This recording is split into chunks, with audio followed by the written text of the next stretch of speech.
Leah Brewster was a 40-year-old woman known for her creative talents and big heart. She lived in a cozy house in a friendly neighborhood in Austin, Texas.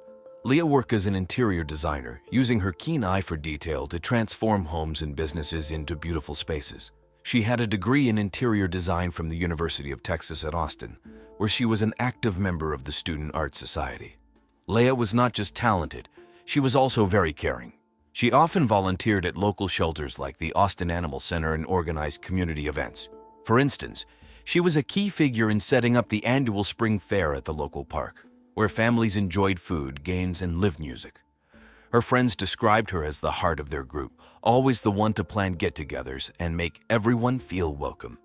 She had a close-knit group of friends who often met up for brunch at popular spots like Kirby Lane Cafe. At home, Leah was the glue that held her family together.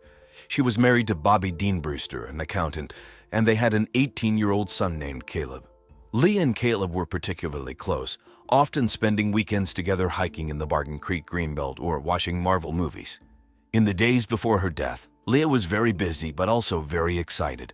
She was planning a big community fundraiser for the local homeless shelter. She spent hours designing posters and flyers, and she even managed to get a local radio station, QDX, to promote the event. Leah also had dreams of expanding her interior design business. She was in talks with a local magazine, Austin Monthly, to feature some of her work. Her future seemed bright, and she was looking forward to all the possibilities. Leah's personality was warm and generous. She was the type of person who would go out of her way to help a friend in need or to make a stranger feel welcome. Her friends and family knew her as a selfless, loving person who always put others first. But her tragic death would leave a deep void in the hearts of those who knew her. On the morning of March 12, 2018, the usually quiet neighborhood in Austin, Texas, was shattered by a gruesome discovery. At around 8:30 a.m., Leah Brewster's neighbor, Liesl Gonzalez Chan, decided to drop off some homemade tamales. Liesl and Leah often exchanged baked goods and shared morning coffee. As Liesl approached Leah's front door, she noticed it was slightly ajar. Thinking nothing of it, she knocked and called out Leah's name, but got no response. Concerned, Liesl stepped inside. She walked through the hallway, calling for Leah. As she entered the kitchen, she was met with a horrifying sight.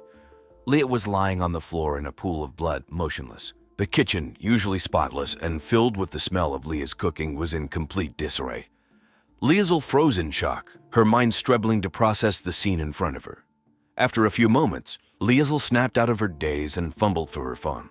Her hands trembled as she dialed 911. The operator, sensing her distress, tried to calm her down and asked her to describe what she saw. Liesl's voice shook as she explained that her friend was lying on the kitchen floor and wasn't moving. The operator assured her that help was on the way and instructed her to wait outside until the police arrived. Within minutes, the sound of sirens filled the air, and 2 police cars pulled up to the house. Officers quickly secured the area and entered the home. Liesl, still in a state of shock, was gently led away by a kind officer who asked her to sit down and take deep breaths. She was offered a blanket and a bottle of water as she tried to calm down. As news of the discovery spread, neighbors gathered outside, whispering and speculating about what had happened. The local news station, KXAN, soon arrived, and reporters began setting up their cameras. The neighborhood was buzzing with fear and curiosity, as everyone wondered how such a tragedy could occur in their peaceful community. Leah Brewster's body was carefully examined by the first responders. They confirmed she had been stabbed multiple times with a kitchen knife, which lay beside her. The brutality of the crime shocked everyone present. Liesl, still trying to comprehend the horror she had witnessed, provided a statement to the police. She described Leah as a wonderful person and expressed her disbelief that something so terrible could happen to someone so kind and loving. In the following hours, forensic teams arrived to start their investigation, marking the beginning of a long and complex case that would uncover dark secrets and hidden motives. The police arrived quickly at Leah Brewster's house on the morning of March 12, 2018 after Liesl Gonzalez-Chan's frantic 911 call. Officers Joseph Costella and Ithiel Rivera were the first on the scene. Arriving within minutes, they were experienced detectives with the Austin Police Department, known for their dedication and sharp investigative skills. As the officers entered the house, they were struck by the chaotic scene in the kitchen. The normally tidy room was in complete disarray, with broken dishes on the floor and blood splattered across the counters and walls. Leah Brewster lay on the kitchen floor in a pool of blood, with a kitchen knife nearby. It was clear that she had been stabbed multiple times, and the brutality of the attack was evident. Detective Costella, a tall man with a stern expression, immediately began assessing the scene, while Detective Rivera, known for her keen attention to detail, started documenting everything with her camera. They carefully examined the area around Leah's body, noting the signs of a struggle. The kitchen table was overturned, and a chair was broken, indicating that Leah had fought hard against her attacker. The detectives called in the forensic team, who arrived shortly after. The team used advanced tools to gather evidence, including swabs for DNA, fingerprint dusting kits, and high-resolution cameras to capture every detail. They meticulously collected samples of blood and other potential evidence, hoping to find clues that would lead them to the murderer. Detective Rivera noticed a set of muddy footprints leading from the back door into the kitchen. She pointed this out to the forensic team, who took detailed photographs and measurements. The footprints suggested that the killer had entered the house through the back, possibly trying to avoid detection. Detectives Costella and Rivera continued to work late into the night, reviewing the evidence and planning their next steps. They knew that solving Leah's murder would require thorough investigation and attention to every detail. The scene in Leah Brewster's kitchen was a puzzle they were determined to solve, piece by piece, to bring justice for Leah and her grieving family. The first suspect in the investigation was Caleb Brewster, Leah and Bobby Dean's 18-year-old son. Caleb was a high school senior with a bright future ahead of him. He was a popular student at Austin High School, known for his talent in basketball and his ambition to study engineering in college. His teachers spoke highly of his intelligence and dedication, and he had already received several scholarship offers. Caleb had a complicated relationship with his father but was very close to his mother. Leah was his biggest supporter, attending all his basketball games and helping him with college applications. However, there was a secret Caleb had been hiding. He was involved in a sexual relationship with his high school English teacher, Laura McMasters. Leah had just recently discovered this relationship before her death, which caused tension in the household. When detectives Joseph Costella and Ithiel Rivera brought Caleb in for questioning, he appeared nervous but cooperative. He admitted to the relationship with Laura McMasters, explaining that they had grown close over the past year. He described Laura as supportive and understanding, someone he could confide in about his struggles at home and school. The detectives asked Caleb about the night of his mother's murder. He claimed he was at a friend's house studying for an upcoming exam. His friend, Jason Kim, confirmed Caleb's alibi, saying they had been working on a physics project together until late in the evening. However, the detectives were not entirely convinced and continued to press Caleb for more details. Caleb's nervousness grew as the interrogation continued. Detective Rivera, known for her empathetic approach, asked Caleb about his feelings towards his parents, especially after Leah discovered his sexual relationship with Laura. Caleb admitted that his mother's reaction had been harsh, and they had argued about it. He felt guilty for causing his mother distress, but insisted he had no reason to harm her. The police found explicit text messages on Caleb's phone between him and Laura McMasters, discussing their sexual relationship and Leah's disapproval. The messages revealed a deep bond between them and their fears about the future. Caleb expressed his frustration with his parents, but never hinted at any violent intentions. Despite his alibi, the police considered Caleb a person of interest. His sexual relationship with Laura McMasters and the tension at home provided potential motives. The detectives decided to keep a close eye on Caleb, reviewing his social media and phone records for any additional clues. Caleb's friends and teachers were shocked to hear about the investigation. They described him as a bright, ambitious young man with a promising future. The community couldn't believe that someone like Caleb could be involved in such a tragic event. The detectives, however, knew that appearances could be deceiving and continued to scrutinize every aspect of Caleb's life for answers. The second suspect in Leah Brewster's murder investigation was her husband, Bobby Dean Brewster. At 45 years old, Bobby Dean was known for his meticulous and highly organized nature.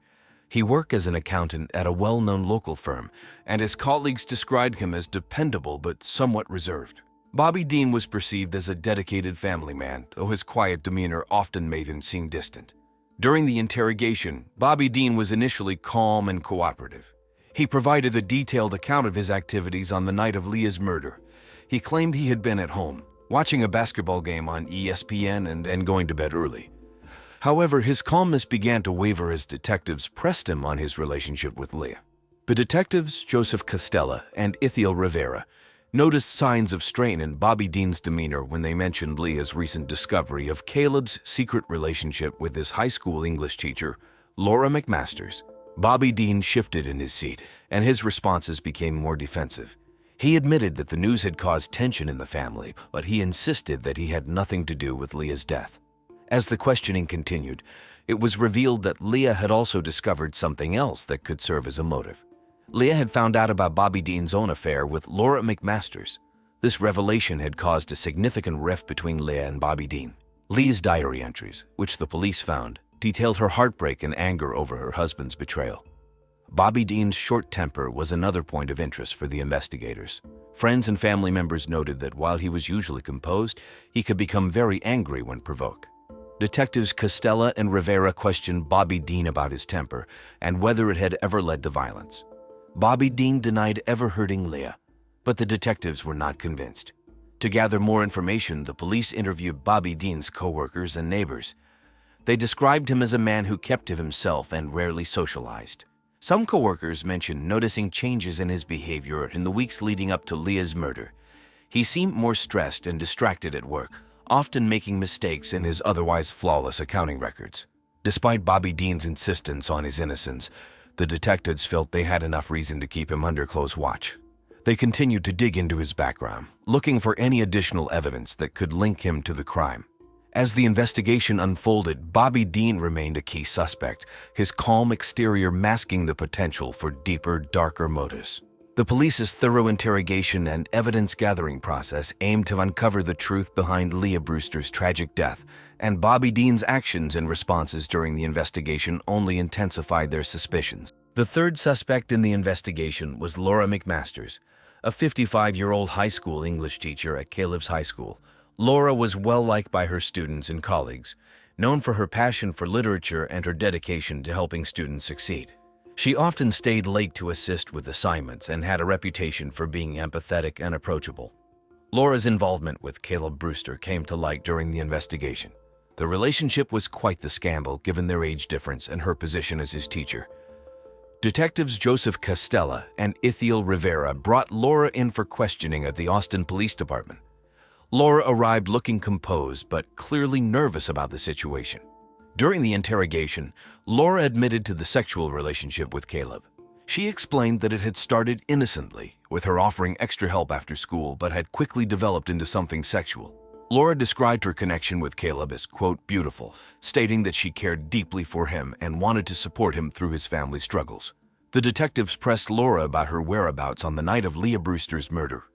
Laura claims she was at home grading papers and preparing lesson plans for the upcoming week. She had no alibi, as she lived alone, and there were no witnesses to corroborate her story. This raised suspicions, and the detectives continued to probe.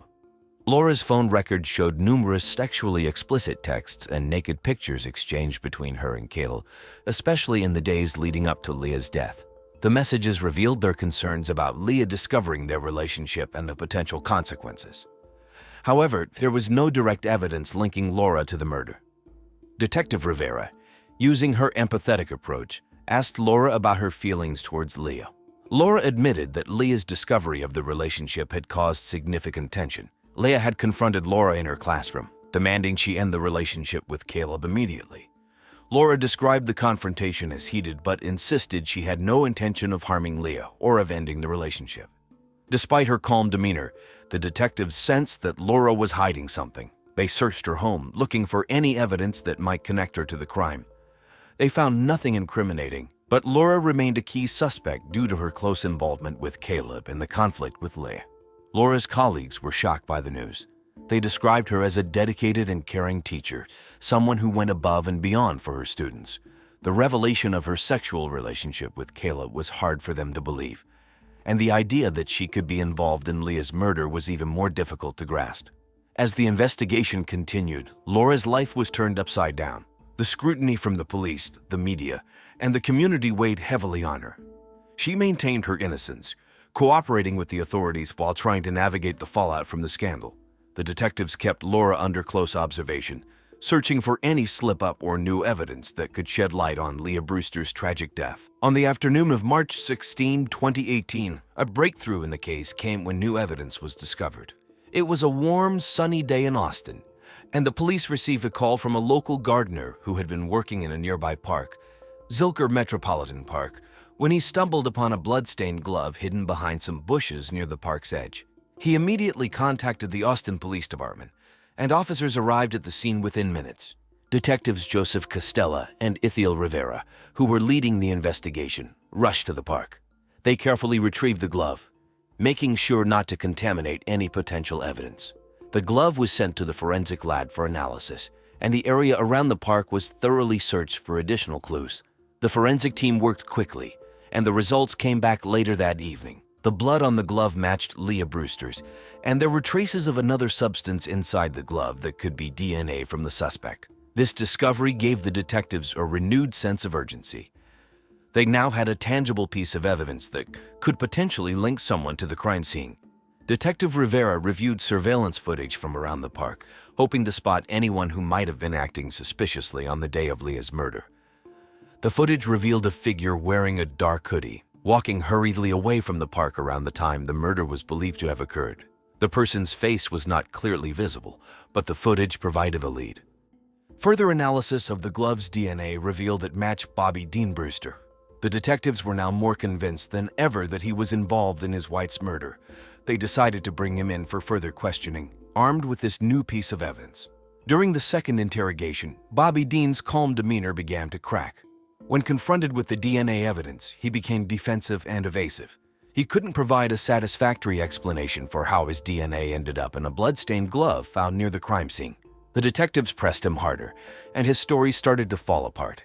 Meanwhile, the forensic team continued to search for additional evidence. They discovered a partial fingerprint on the handle of the kitchen knife used in the murder. This fingerprint also matched Bobby Dean's, strengthening the case against him. The discovery of the glove and the matching DNA and fingerprint evidence were pivotal in the investigation. The detectives now had enough to move forward with their case against Bobby Dean. They continued to gather more evidence, preparing to make an arrest and bring justice for Leah Brewster. The new evidence brought a sense of relief to the community, who had been on edge since Leah's tragic death. It also gave Leah's family hope that the person responsible for her murder would finally be held accountable. On March 18, 2018, armed with crucial evidence, the police were ready to make their move. Bobby Dean Brewster, 45, an accountant by profession, had become their primary suspect. Known for his meticulous and organized nature, Bobby Dean's life seemed orderly from the outside, but inside he was battling jealousy and rage. The investigation revealed that Bobby Dean had discovered his son Caleb's secret relationship with Laura McMasters, the English teacher. This revelation angered him, but what infuriated him more was Leah's discovery of his own affair with Laura. Driven by jealousy and rage, Bobby Dean had initially planned to confront Caleb, his love rival. However, when Leah entered the room where he was waiting, his anger redirected toward her.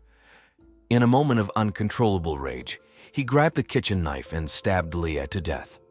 Detectives Joseph Costella and Ithiel Rivera, who had been leading the investigation, arrived at Bobby Dean's office early that morning. They had an arrest warrant and the evidence needed to take him into custody. Bobby Dean was taken by surprise as the detectives entered his office and informed him of the charges. His calm exterior shattered, and he became visibly agitated.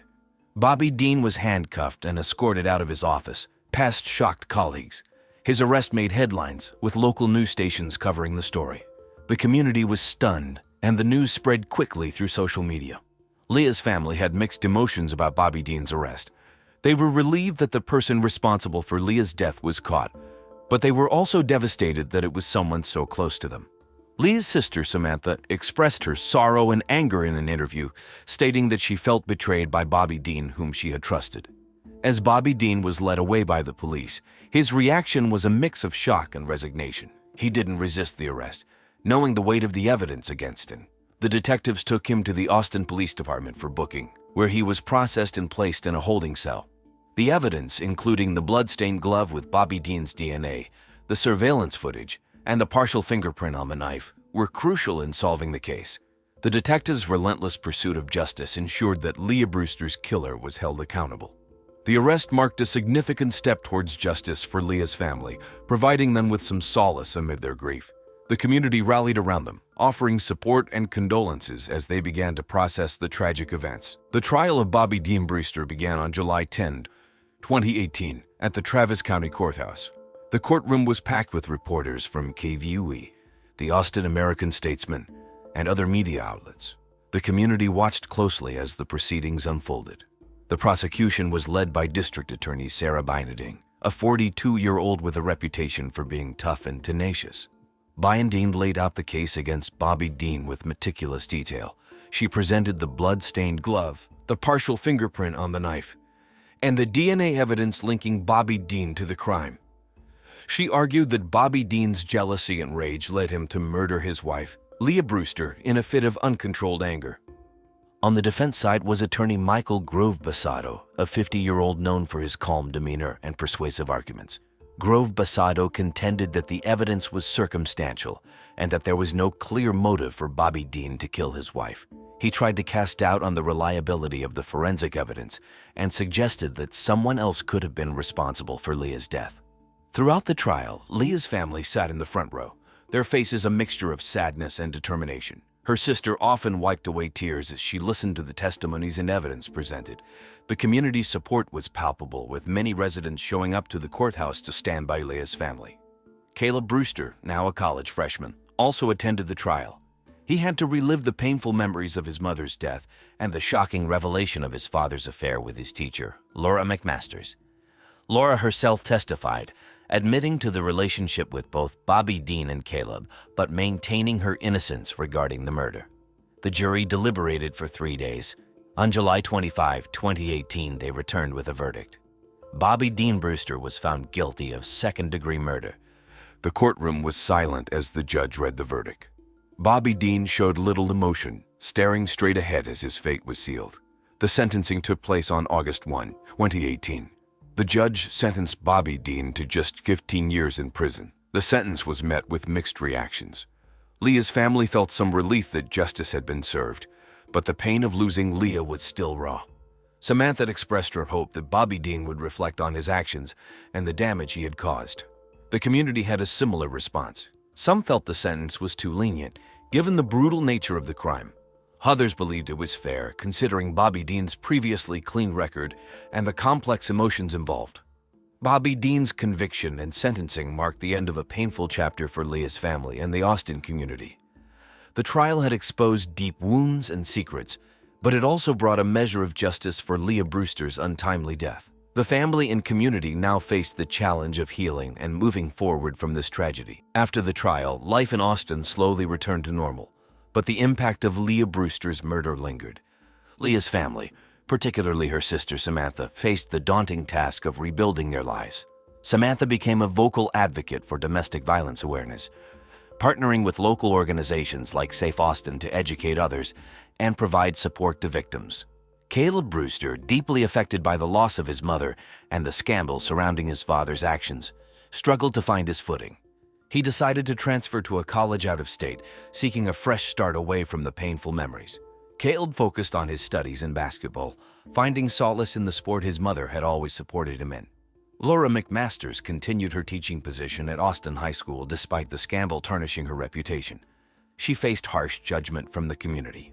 In fact, Laura won an award in 2020 for the success in teaching students during the COVID-19 pandemic. Despite her success as a teacher, the stigma of the affair and her involvement in the case continued to follow her. The Brewster home, once a symbol of the happy family, stood empty for several months before being sold. The new owners, aware of the tragic history, sought to bring new life to the house. They renovated and invited the community to a housewarming, symbolizing a fresh start and the healing power of community support. Bobby Dean Brewster, now serving his sentence, had time to reflect on his actions. The prison system offered counseling and rehabilitation programs, which he participated in, hoping to understand and atone for his crimes. His relationship with Caleb remained strained, but there was hope that time and reflection might lead to reconciliation. The trial and its aftermath had left an indelible mark on everyone involved. Leah Brewster's legacy lived on through the positive changes and awareness her tragic death inspired. The community of Austin learned to come together, supporting one another and working towards a future where such tragedies could be prevented. Laura Samuels was a 34-year-old marketing executive living in Sacramento, California. She worked at a big company called Bright Ideas Marketing. Laura was well known at work for her ambitious nature and drive to succeed. She balanced her busy job with a warm and friendly personality, which made her popular among her coworkers and friends. Laura loved outdoor activities, especially hiking and camping. She often took trips to Yosemite National Park and Lake Tahoe. She was also a member of a local book club, where she enjoyed discussing her favorite novels by the author Joyce Lehman. Laura's friends described her as kind-hearted and always ready to help others. She had a bright smile that could light up a room. In June 2010, Laura was planning a special camping trip with her family. She and her husband, Carl, along with their 2 children, Ponderosa, age 10, and Velveeta, age 8, were excited about their upcoming adventure. Laura had already packed their tent, sleeping bags, and food supplies. She had even bought new hiking boots from LL Bean for the trip. Laura's children were looking forward to roasting marshmallows and telling stories around the campfire. At work, Laura was expecting a big promotion. Her boss had hinted that she might become the new head of the marketing department. This promotion was a dream come true for Laura, who had worked hard for many years. She was excited about the future and looking forward to the new challenges and opportunities it would bring. Laura was also very close to her family. Her parents lived in nearby Vacaville and often visited to spend time with their grandchildren. Laura's sister, Emily, lived in Los Angeles, but they kept in touch regularly through phone calls and emails. Laura cherished these relationships and made sure to stay connected with her loved ones. In the days before her death, Laura was full of life and excitement. She was looking forward to the camping trip and the possibility of a promotion at work. Her friends and family remember her as a loving and caring person who always put others first. Laura's tragic death was a shocking and heartbreaking loss to everyone who knew her. On the morning of June 14, 2010, Carl Samuels woke up early to get ready for work. It was around 7:00 a.m., and the sun was shining brightly in Sacramento, California. Carl noticed that his wife, Laura, was not in bed. Thinking she might be in the kitchen, he went downstairs. To his horror, he found Laura's lifeless body in the living room. Laura had been beaten to death with a hairbrush. Her face was bruised, and there were signs of a struggle. Carl immediately called 911, his voice shaking as he tried to explain what he had found. He was in shock, unable to believe that his loving wife was gone. The 911 operator, calmly taking down details, dispatched police and emergency services to the Samuels home. Carl sat by Laura's body, tears streaming down his face, waiting for help to arrive.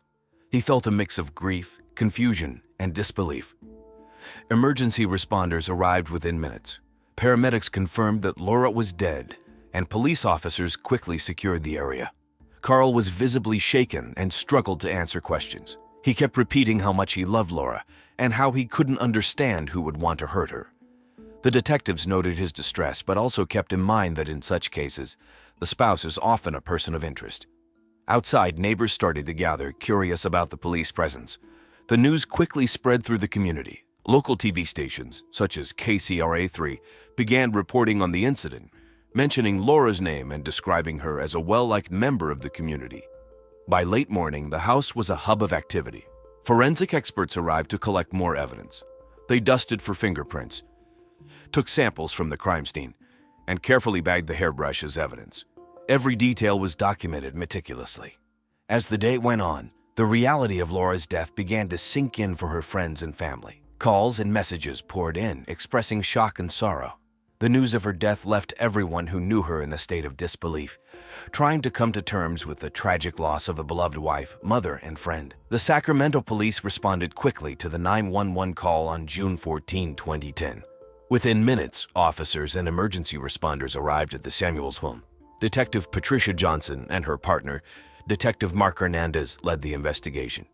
Detective Johnson, known for her sharp eye and dedication, and Detective Hernandez, famous for his thorough and careful work, immediately took charge.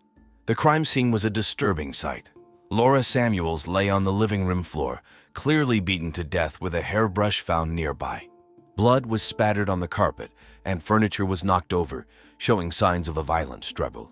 The scene was otherwise clean, suggesting that the attacker might have tried to cover their tracks.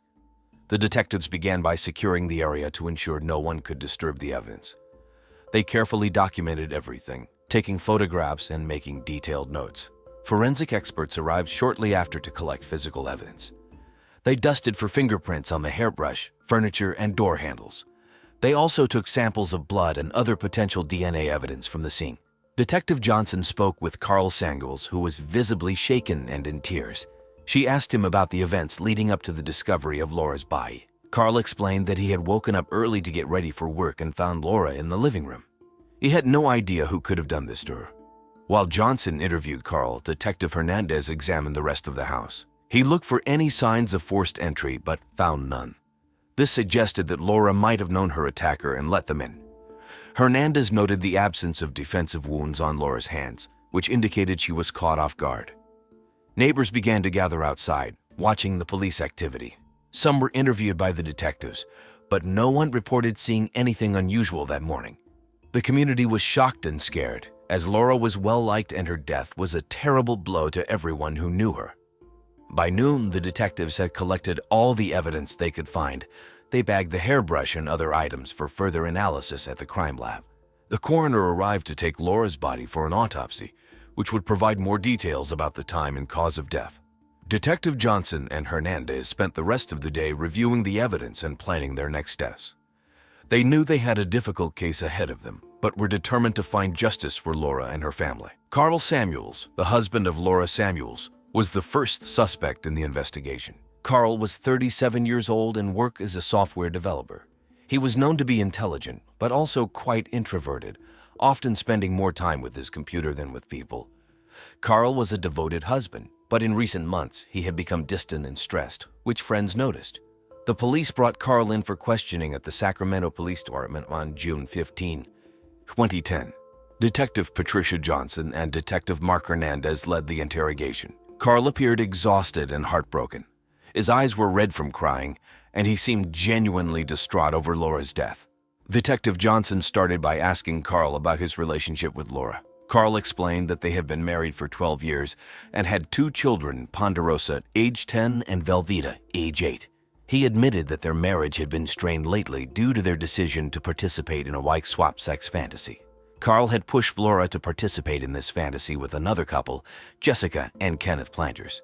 This obsession had caused tension between him and Laura. When asked about the night of Laura's death, Carl stated that he had been working late on a state government contract for his job at a well-known tech company, TechWave. He said he went to bed around midnight and didn't wake up until the next morning when he found Laura's body. His alibi was weak since he had been home alone during the time of the murder. Detective Hernandez asked Carl about his relationship with Jessica Planters. Carl admitted that he found Jessica attractive and that they had sex with each other many times, but he insisted that nothing that had nothing to do with the murder. He was visibly uncomfortable and kept fidgeting during this part of the questioning. The detectives noted Carl's stress and anxiety, but also his apparent grief. They asked him about any recent arguments with Laura. Carl mentioned that they had fought about the wife swap fantasy and his interest in sexual experimentation a few days before her death. Laura had been upset and told him she didn't want to participate anymore, which had frustrated Carl. Despite his emotional state, Carl cooperated fully with the police. He provided access to his phone and computer for further investigation. Detectives Johnson and Hernandez were cautious but still considered him a suspect. They needed more evidence to either confirm his involvement or clear him of suspicion.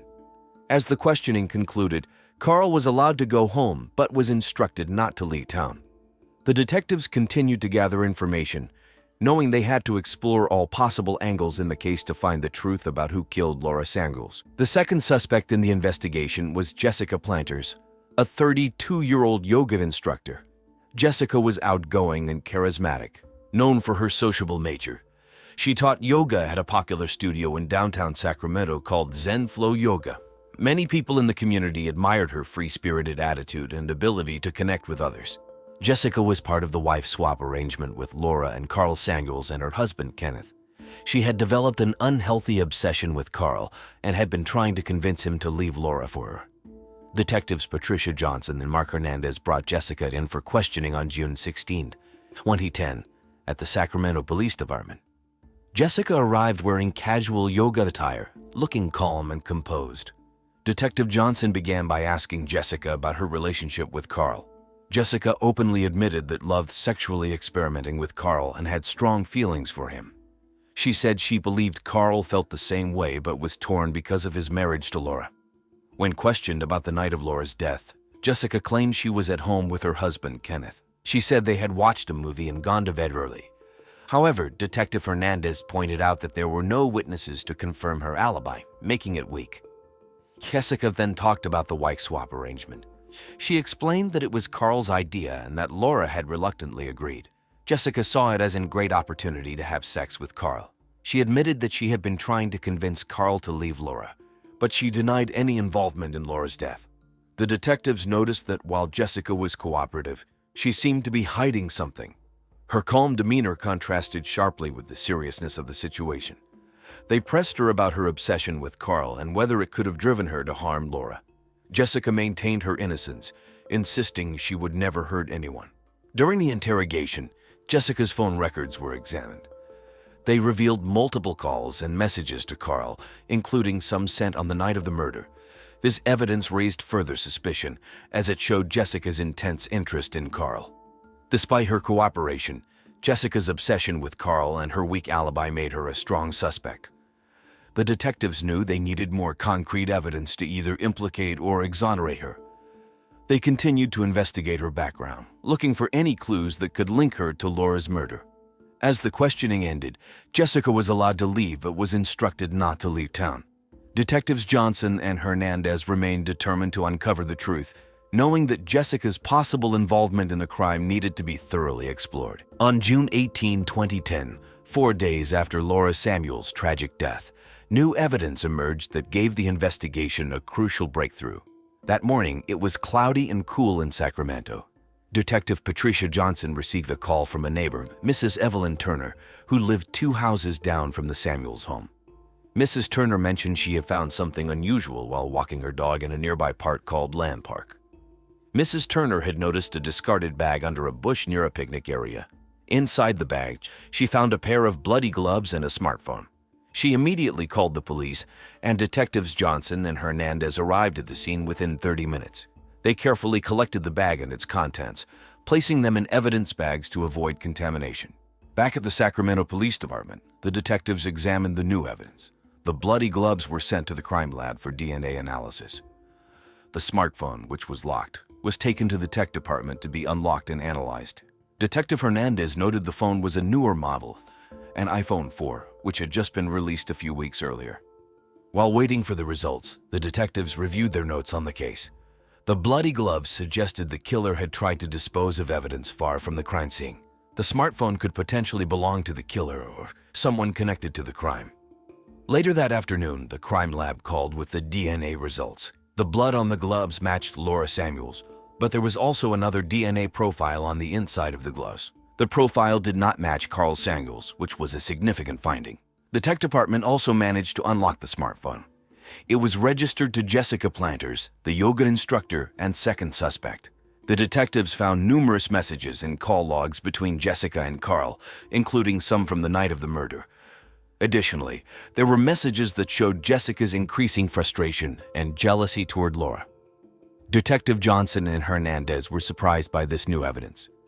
The messages revealed that Jessica had been trying to manipulate Carl into leading Laura, but her efforts had been unsuccessful. They now had a stronger case against Jessica, as the gloves and the smartphone linked her more directly to the crime. The detectives planned their next steps carefully. They knew they needed to bring Jessica back in for questioning with this new evidence. The case was starting to come together, but they still needed to ensure all details were thoroughly investigated. As the day ended, the detectives felt a renewed sense of purpose. The new evidence had provided a crucial lead, and they were determined to follow it to uncover the full truth behind Laura Samuels' murder. The third suspect in the investigation was Kenneth Planters, a 34-year-old personal trainer. Kenneth was known for his confidence and charm. He worked at a popular gym in Sacramento called Fit Life Gym, where he trained clients and participated in competitive sports. Kenneth was supportive of his wife Jessica's free-spirited nature and had participated in the wife swap arrangement with Laura and Carl Samuels. However, Kenneth had become increasingly jealous and suspicious. Detectives Patricia Johnson and Mark Hernandez brought Kenneth in for questioning on June 19, 2010. Kenneth arrived at the Sacramento Police Department wearing a Fit Life gym t-shirt and jeans. He appeared nervous but tried to remain composed. Detective Johnson began by asking Kenneth about his relationship with Jessica. Kenneth explained that they had been married for 8 years and had a mostly happy marriage. However, he admitted that the wife swap arrangement had caused tension. Kenneth confessed that he had become uncomfortable with the arrangement, as he was developing feelings for Carl Samuels and felt left out. When asked about the night of Laura's murder, Kenneth claimed he was at home with Jessica. He said they had watched a movie, Iron Man 2, which had been released a few weeks earlier, and went to bed early. Kenneth's alibi was the same as Jessica's, but the detectives were skeptical due to the new evidence linking Jessica to the crime. Detective Hernandez questioned Kenneth about his feelings towards Laura. Kenneth stated that he liked Laura and had no reason to harm her. He seemed genuinely upset about Laura's death and insisted he had nothing to do with it. However, his jealousy and discomfort with the wife swap arrangement were noted by the detectives. The detectives then presented Kenneth with the new evidence: the bloody gloves and the smartphone found in Land Park. Kenneth was visibly shocked and denied any knowledge of the items. He insisted that he had no reason to hurt Laura and was being truthful about his whereabouts on the night of the murder. Despite his cooperation, Kenneth's weak alibi and growing jealousy made him a suspect. The detectives decided to keep a close eye on him while they continued to investigate Jessica. They believed that Kenneth might have more information about the crime and Jessica's involvement.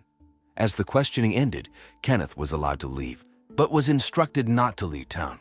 Detectives Johnson and Hernandez were determined to uncover the full truth, knowing that the evidence was leading them closer to solving the case. On June 20, 2010, the Sacramento police made a breakthrough in the Laura Samuels case. After carefully examining all the evidence, they identified Jessica Planters as the murderer.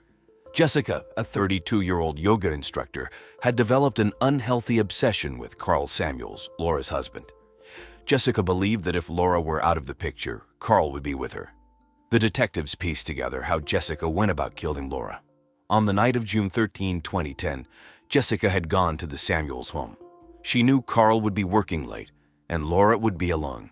Using a hairbrush, she brutally beat Laura, ensuring there was no noise to alert the neighbors. Jessica then staged the scene to look like a struggle, hoping it would mislead the police. Jessica's motive was her deep obsession with Carl and her desire to replace Laura in his life. She thought eliminating Laura would make Carl choose her. Additionally, she wanted to frame her own husband, Kenneth, for the murder, ensuring both her romantic rival and unsatisfactory husband were out of the picture. On June 20, around 2:00 p.m., Detective Patricia Johnson and Detective Mark Hernandez went to Jessica's home to arrest her. The sky was overcast, reflecting the somber mood. Jessica was taken by surprise. She had been teaching a yoga class at Zen Flow Yoga when the detectives arrived. When they informed her of the arrest, Jessica initially tried to maintain her composure but soon broke down, crying and pleading her innocence. The police handcuffed Jessica and escorted her out of the studio. The news spread quickly, and local media, including KCRA3 and Fox 40, covered the arrest. The community was shocked as they watched Jessica, a once-admired yoga instructor, being taken away by the police. Laura's family reacted with a mix of relief and sorrow upon hearing of Jessica's arrest. Carl Samuels was devastated by the betrayal, realizing that someone he knew and trusted was responsible for his wife's death. He struggled to come to terms with the loss and the horrific manner in which it happened. Laura's children, Ponderosa and Velveeta, were too young to fully understand, but they sensed the gravity of the situation. As Jessica was taken to the Sacramento Police Department, the detectives felt a sense of accomplishment. They had successfully identified and apprehended the person responsible for Laura's brutal murder. However, they knew the case was far from over as they prepared for the upcoming trial. The trial of Jessica Planters began on September 15, 2010, in the Sacramento County Courthouse. The prosecution, led by District Attorney Lisa Kamabakuro, a 45-year-old known for her sharp legal mind and strong courtroom presence, presented a compelling case against Jessica. Kamabakuro argued that Jessica's obsession with Carl Samuels and her desire to eliminate Laura as a rival drove her to commit the murder. She detailed the evidence, including the bloody gloves and the smartphone found in Land Park, which connected Jessica to the crime scene. On the defense side, attorney Michael Rachmanoff, a 50-year-old with a reputation for taking on challenging cases, argued that Jessica was innocent and framed by someone else. Rachmaninoff claimed that there was no direct evidence linking Jessica to the murder and that the police had not thoroughly investigated other potential suspects, including Kenneth Planters. He also suggested that the DNA evidence on the gloves could have been planted. During the trial, Laura Samuels' family sat in the courtroom, watching with heavy hearts. Carl Samuels, Laura's husband, appeared distraught, often holding back tears.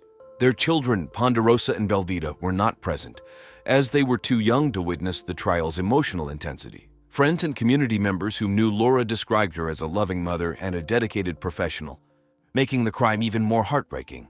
The jury deliberated for 3 days. On September 25, 2010, they returned with a verdict. Jessica Planters was found guilty of first-degree murder. The courtroom was filled with a mix of relief and sorrow as the judge announced the verdict. Jessica showed little emotion, maintaining a stoic expression. Her plan to eliminate Laura and frame Kenneth had failed, and she now faced the consequences of her actions. During the sentencing phase, Laura's family members gave emotional statements. Carl spoke about the devastating impact of losing Laura and how it had affected their children. The judge sentenced Jessica Planters to life in prison without the possibility of parole. The sentence was seen as just by Laura's family, but it could never fully heal the pain of their loss. The verdict in sentencing had a profound effect on everyone involved. Laura's family felt a sense of closure, knowing that justice had been served. The community, shocked by the crime, began to heal, though the memory of Laura's tragic death lingered. Jessica's conviction sent a message that such a calculated and violent act would not go unpunished. As the trial concluded, those who knew Laura hoped to remember her for the vibrant and loving person she was, rather than the brutal way she was taken from them. After the trial, life slowly began to move on for everyone involved in the case. Carl Samuels, now a single father, focused on caring for his children, Ponderosa and Velveeta. He decided to move out of their Sacramento home, seeking a fresh start. They relocated to a smaller town nearby, where they could begin healing away from the painful memories. Carl took a leave of absence from his job at TechWave to spend more time with his children. He enrolled them in a new school and joined a support group for grieving spouses, finding solace in talking to others who had experienced similar losses. He also sought therapy for both himself and his children to help them cope with the trauma of losing Laura. Jessica Planters, now serving a life sentence without the possibility of parole, was transferred to the Central California Women's Facility in Chowchilla. In prison, she became isolated, with few visitors and little contact with the outside world. Her obsession with Carl and her misguided actions had led her to a life behind bars, far from the free-spirited yoga instructor she once was. Kenneth Planters, Jessica's husband, struggled to rebuild his life. He left Sacramento and moved to San Francisco, where he found a new job as a personal trainer at a different gym. He sought counseling to deal with his feelings of betrayal and confusion. Kenneth tried to move forward but remained deeply affected by the events and the realization that his wife was capable of such violence. In the years following the trial, those touched by Laura's life and tragic death worked to find peace and healing. While the pain of her loss remained, they found ways to move forward, carrying Laura's memory with them and striving to live their lives with the same warmth and determination she had shown. Today we'll be delving into a chilling case set in the upscale suburb of Johns Creek, Georgia, in late August 2020. Our story involves a seemingly perfect family, dark secrets, and a twisted plot for murder. It was a hot afternoon on August 28, 2020, when the peaceful suburb of Johns Creek, Georgia, was shaken by a gruesome discovery. At around 3:00 p.m., Susan Manchego, a close friend of the Frisch family, arrived at their home for a scheduled visit.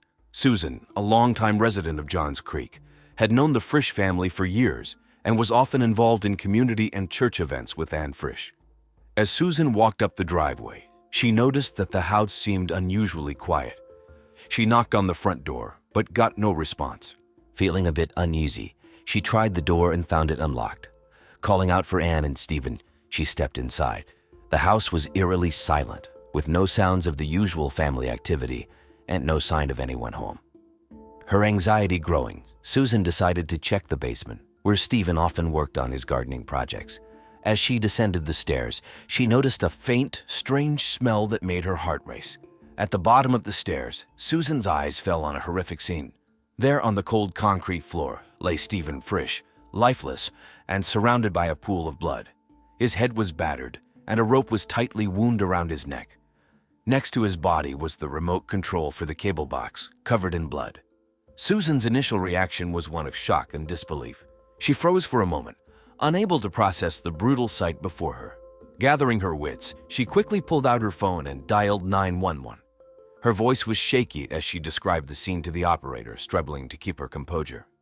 Within minutes, the sound of sirens filled the air as police and emergency responders rushed to the Frisch residence. Susan, still in shock, waited outside, watching as the once peaceful home became the center of a major crime scene investigation. The discovery of Stephen's body marked the beginning of a complex and tragic case that would leave the community of Johns Creek reeling. Stephen Frisch was a 45-year-old husband and father, known for his quiet and reserved nature. He worked in software design and was highly regarded in his field for his meticulous attention to detail and innovative designs. Stephen and his family lived in Johns Creek, Georgia, an upscale suburb of Atlanta known for its friendly community and good schools. Their house, a charming two-story home, often had flowers blooming in the front yard, thanks to Stephen's love for gardening. He was passionate about his work and often spent late hours perfecting his designs. His colleagues admired him for his dedication and work ethic. Outside of work, Stephen enjoyed simple pleasures. He loved gardening and spent many weekends tending to his flowers and vegetables. He'd also enjoy playing with his two children, a 12-year-old son named Beamer and a 10-year-old daughter named Portia. Stephen's relationship with his wife, Anne, seemed picture-perfect to outsiders. They were active in their community and attended church regularly. Anne was known for organizing events and parties, often showcasing their seemingly happy family. However, behind closed doors, their marriage had its challenges. Friends and family described Stephen as kind, dependable, and somewhat introverted. He wasn't the type to seek the spotlight, preferring quiet moments with his family. Stephen's dream was to create a legacy through his architectural work and to provide a stable and loving home for his children. He often spoke about taking a family vacation to Disney World, a trip they had planned for later in the year before the COVID-19 pandemic disrupted their plans. In the days leading up to his death, Stephen had been working on a major project that he hoped would secure a significant promotion. He was excited about the future and looked forward to celebrating the completion of the project with his family. Despite the stresses of his job, Stephen always made time for his children, helping Beamer with his school science projects and reading bedtime stories to Portia. Stephen's sudden and violent death left his family and friends in shock. The community of Johns Creek mourned the loss of a man who was not only a skilled professional, but also a loving father and husband. Stephen Frisch's tragic end was a stark contrast to the peaceful life he had worked so hard to build. When the Johns Creek Police Department received Susan Manchego's frantic 911 call on August 28, 2020, they responded quickly. Detective Sheena Hayes, a seasoned investigator with over 20 years of experience, led the team. Known for her sharp instincts and methodical approach, Hayes was determined to get to the bottom of the case. The police arrived at the Frisch residence within minutes. The neighborhood was quiet, with neighbors peeking out from behind their curtains, shocked by the sudden commotion. The house was quickly cordoned off with yellow police tape, and the officers began their investigation. The basement where Stephen Frisch's body was found was a scene of horror. The concrete floor was stained with blood, and Stephen's body lay in the center, surrounded by gardening tools and supplies. The remote control for the cable box, covered in blood, was found near his head, indicating it had been used to bludgeon him. The rope around his neck was tightly wound, showing signs of a violent struggle. Detective Hayes and her team meticulously combed through the crime scene. They collected fingerprints from the remote control and nearby surfaces, hoping to find a match. DNA samples were taken from the rope and any other potential evidence.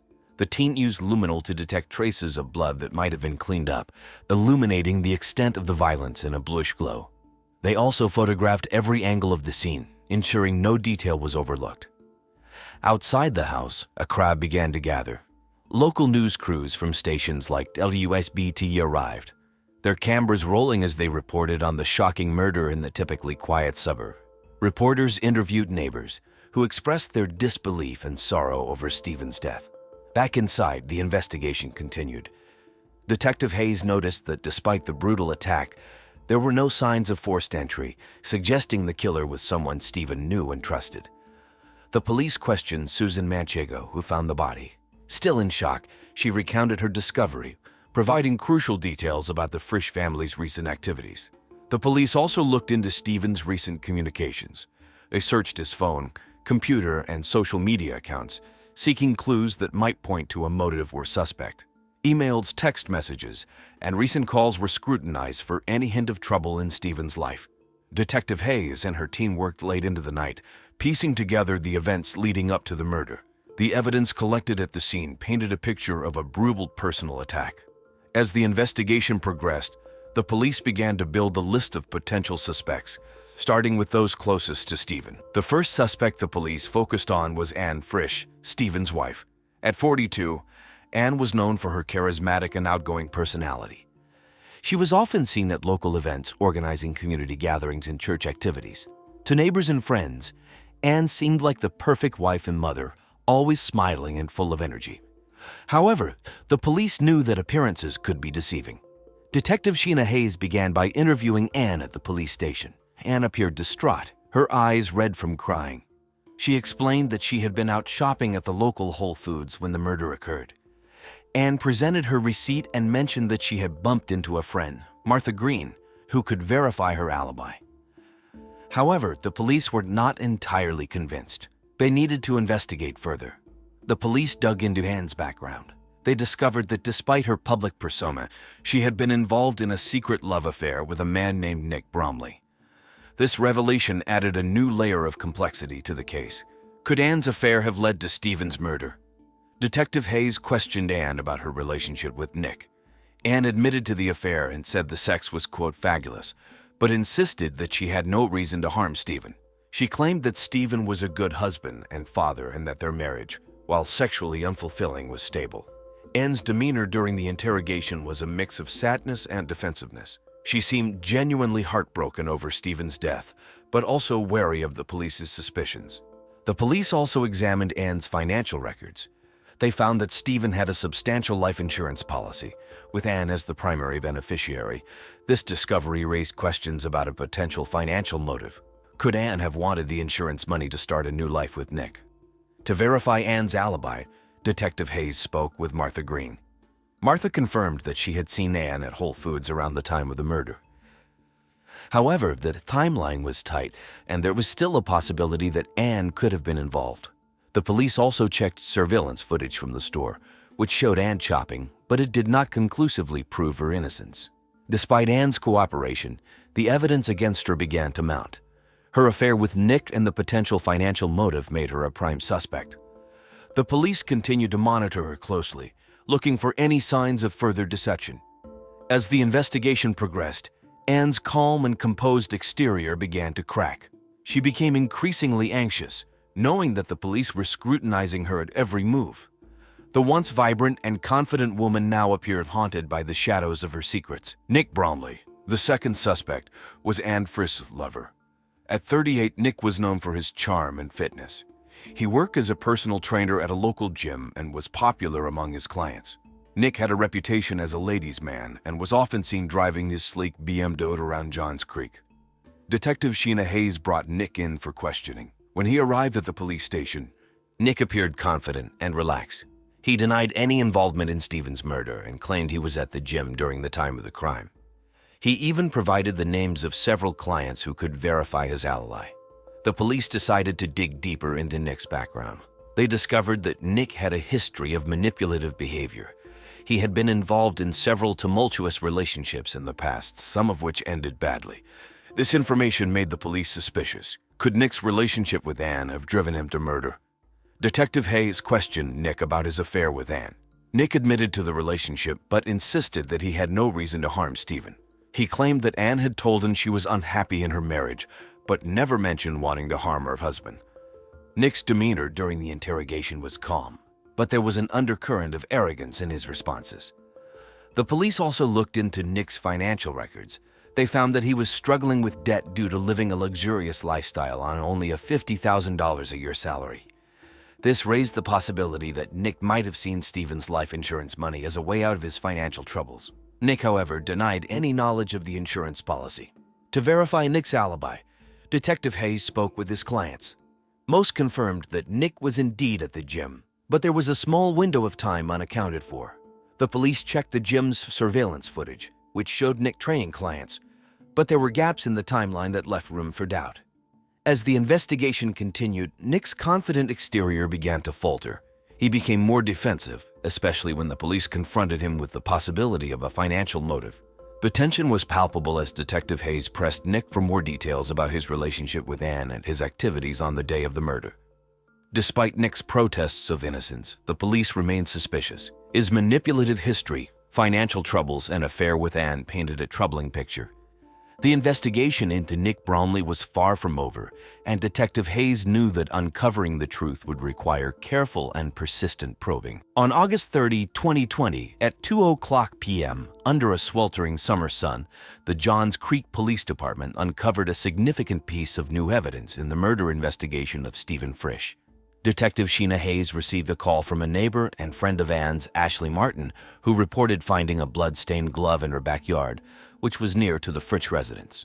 Detective Hayes and her team arrived at Ashley's house quickly. Ashley had been out gardening when she noticed the glove partially hidden under a bush. His curiosity turned to alarm when he saw the blood. Calmly, he called the police, knowing this could be crucial evidence. The police collected the glove and immediately sent it to the forensics lab for DNA analysis. Detective Hayes hoped this new evidence would provide a breakthrough in the case. Meanwhile, the team continued to search the area for any other items that might have been discarded by the killer. As the forensics team worked on the glove, Detective Hayes reviewed the case files, looking for connections between the suspects and the new evidence. The DNA results came back later that evening. The blood on the glove matched Stephen Frisch, and inside the glove, they found DNA from Anne Frisch. This discovery sent shockwaves through the investigation. Until now, Anne's alibi had seemed solid, with both her friend Martha Green and the surveillance footage from Whole Foods supporting her story. However, the presence of her DNA on the glove suggested otherwise. Detective Hayes called Anne back for further questioning. This time, Anne appeared more nervous. When confronted with the evidence, Anne's composure began to crumble. She claimed she had no idea how her DNA could be on the glove and suggested that someone was trying to frame her. Her voice wavered, and she seemed less confident than before. The police also checked Nick Bromley's alibi again, scrutinizing the gym's surveillance footage more closely. They discovered that during the unaccounted time, Nick had left the gym briefly, which aligned with the window of opportunity for the murder. With the new evidence pointing towards Anne and potential complicity from Nick, the police intensified their investigation. They revisited the financial records and communications between Anne and Nick, uncovering more incriminating details. Detective Hayes and her team realized they were closer to solving the case, but they needed to connect all the dots. The glove discovery added a crucial piece to the puzzle, suggesting that the murder was premeditated and that both Anne and Nick had roles in the crime. The police knew they had to act fast to gather more evidence and bring the culprits to justice. The third suspect in the investigation was Ashley Martin, a 35-year-old close to Stephen Frisch. Ashley worked with Stephen on various projects and was known for her intelligence and supportive nature. She had a reputation for being trustworthy and had often been a confidant for Stephen, especially during his marital problems. Rumors circulated that Ashley had feelings for Stephen, but she never acted on them. On August 31, 2020, Detective Sheena Hayes called Ashley in for questioning. Ashley arrived at the police station looking composed but nervous. She recounted her professional relationship with Stephen, emphasizing their close working relationship and mutual respect. When asked about her feelings for Stephen, Ashley admitted she cared deeply for him, but insisted she would never harm him. During the interrogation, Ashley revealed a shocking secret. She was the birth mother of Stephen and Anne's 2 children. Anne was infertile, and Ashley had agreed to bear the children for them. Ashley explained that she had sex with Stephen while Anne watched, as part of their arrangement. She mentioned that the marriage between Stephen and Anne was never the same after that, and tensions had been high. Detective Hayes found Ashley's confession both surprising and intriguing. It added another layer to the complex relationship between Stephen and Anne. However, Ashley's motives were still unclear. Could her involvement in the family have driven her to murder Stephen? The police examined Ashley's alibi for the day of the murder. She claimed to have been at her office, working late on a project. The police verified her alibi by checking with her colleagues and reviewing security footage from her office building. Everything checked out, and there was no evidence placing her at the crime scene. Despite her alibi, the police continued to scrutinize Ashley's actions and communications. They reviewed her phone records and emails, looking for any signs of a conspiracy with Anne or Nick. They found several messages between Ashley and Stephen, discussing their children and work, but nothing that suggested a plot to kill him. As the investigation into Ashley progressed, the police began to see her more as a tragic figure caught in a complicated web of relationships rather than a suspect. She had no financial motive and no apparent reason to harm Stephen. Her cooperation with the police and her verified alibi gradually shifted the focus away from her. Detective Hayes and her team continued to keep Ashley under observation, but redirected their main efforts back to Anne and Nick, whose motives and actions seemed increasingly suspicious. The investigation was drawing closer to a conclusion, with each piece of evidence bringing them nearer to the truth. On September 2, 2020, the Johns Creek Police Department finally identified the murderer. Anne Frisch, Stephen's wife, was the primary suspect. Anne was 42 years old, known for her outgoing and charismatic personality. She was a social butterfly, organizing community events and church gatherings. However, beneath her charming exterior, Anne harbored dark secrets. Detective Sheena Hayes pieced together the evidence: the bloody glove with Anne's DNA, her affair with Nick Bromley, and the substantial life insurance policy. Anne and Nick had planned to kill Stephen and collect the insurance money to start a new life together. They intended to stage the murder as a burglary gone wrong, diverting suspicion from themselves. The police discovered that Anne had manipulated Nick into believing Stephen was abusive, sending Nick constant texts detailing how Stephen was torturing her with knives and fire. This twisted story convinced Nick to participate in the murder. Anne even made Nick sign a love pact, sealed with blood and other bodily fluids, to ensure his loyalty. The breakthrough came during Nick's second interrogation. Under pressure, Nick confessed that Anne had also planned to kill him after collecting the insurance money, fearing he would eventually turn on her. This shocking revelation painted Anne as a cold-blooded manipulator willing to eliminate anyone who stood in her way. On the morning of September 2, Detective Hayes and her team moved to arrest Anne. They arrived at the Frisch residence at 8 o'clock a.m. Anne was in the kitchen, preparing breakfast for her children. When the police entered, Anne seemed surprised but quickly masked her emotions. As the officers handcuffed her, Anne protested her innocence, claiming she was being framed. The neighbors watched in shock as Anne was led to the police car. The news spread quickly through Johns Creek, and the community was stunned by the revelations. Stephen's family, including his children, Beamer and Portia, were devastated. They couldn't comprehend how their mother could commit such a heinous act. In the days following Anne's arrest, Stephen's family and friends struggled to come to terms with the betrayal and loss. They were grateful that justice was being served, but heartbroken by the truth. Anne's arrest marked a significant milestone in the investigation, but it also left a trail of emotional wreckage. The once vibrant Frisch household was now a scene of sorrow and confusion. Detective Hayes knew the case was far from over, as the trial would bring more revelations and challenges. However, the arrest of Anne Frisch was a crucial step toward justice for Stephen. The trial of Anne Frisch began on November 1, 2020, and drew significant attention from both the media and the local community. The prosecution, led by Assistant District Attorney Bronco Johnson, a 45-year-old with a reputation for being tough and meticulous, argued that Anne had meticulously planned the murder of her husband, Stephen Frisch, to collect the life insurance money and start a new life with her lover, Nick Bromley. Johnson presented a compelling case detailing the evidence: the bloody glove with Anne's DNA, the life insurance policy, and Nick's confession about Anne's manipulation. He painted Anne as a cold-blooded killer who had not only planned Stephen's murder but had also intended to kill Nick to eliminate any loose ends. The defense attorney, Sarah Mintelli, a 38-year-old known for her sharp intellect and tenacity, argued that Anne was innocent and had been framed.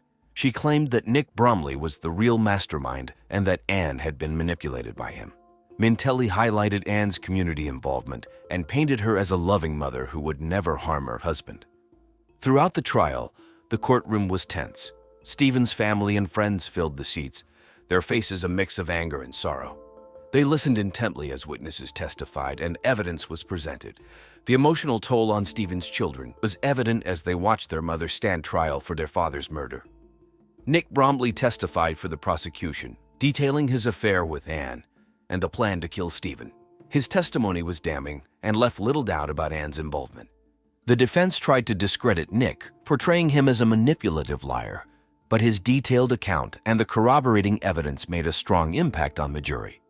After weeks of testimony and deliberation, the jury reached a verdict on December 15, 2020. Anne Frisch was found guilty of first-degree murder. The courtroom erupted with emotion as the verdict was read.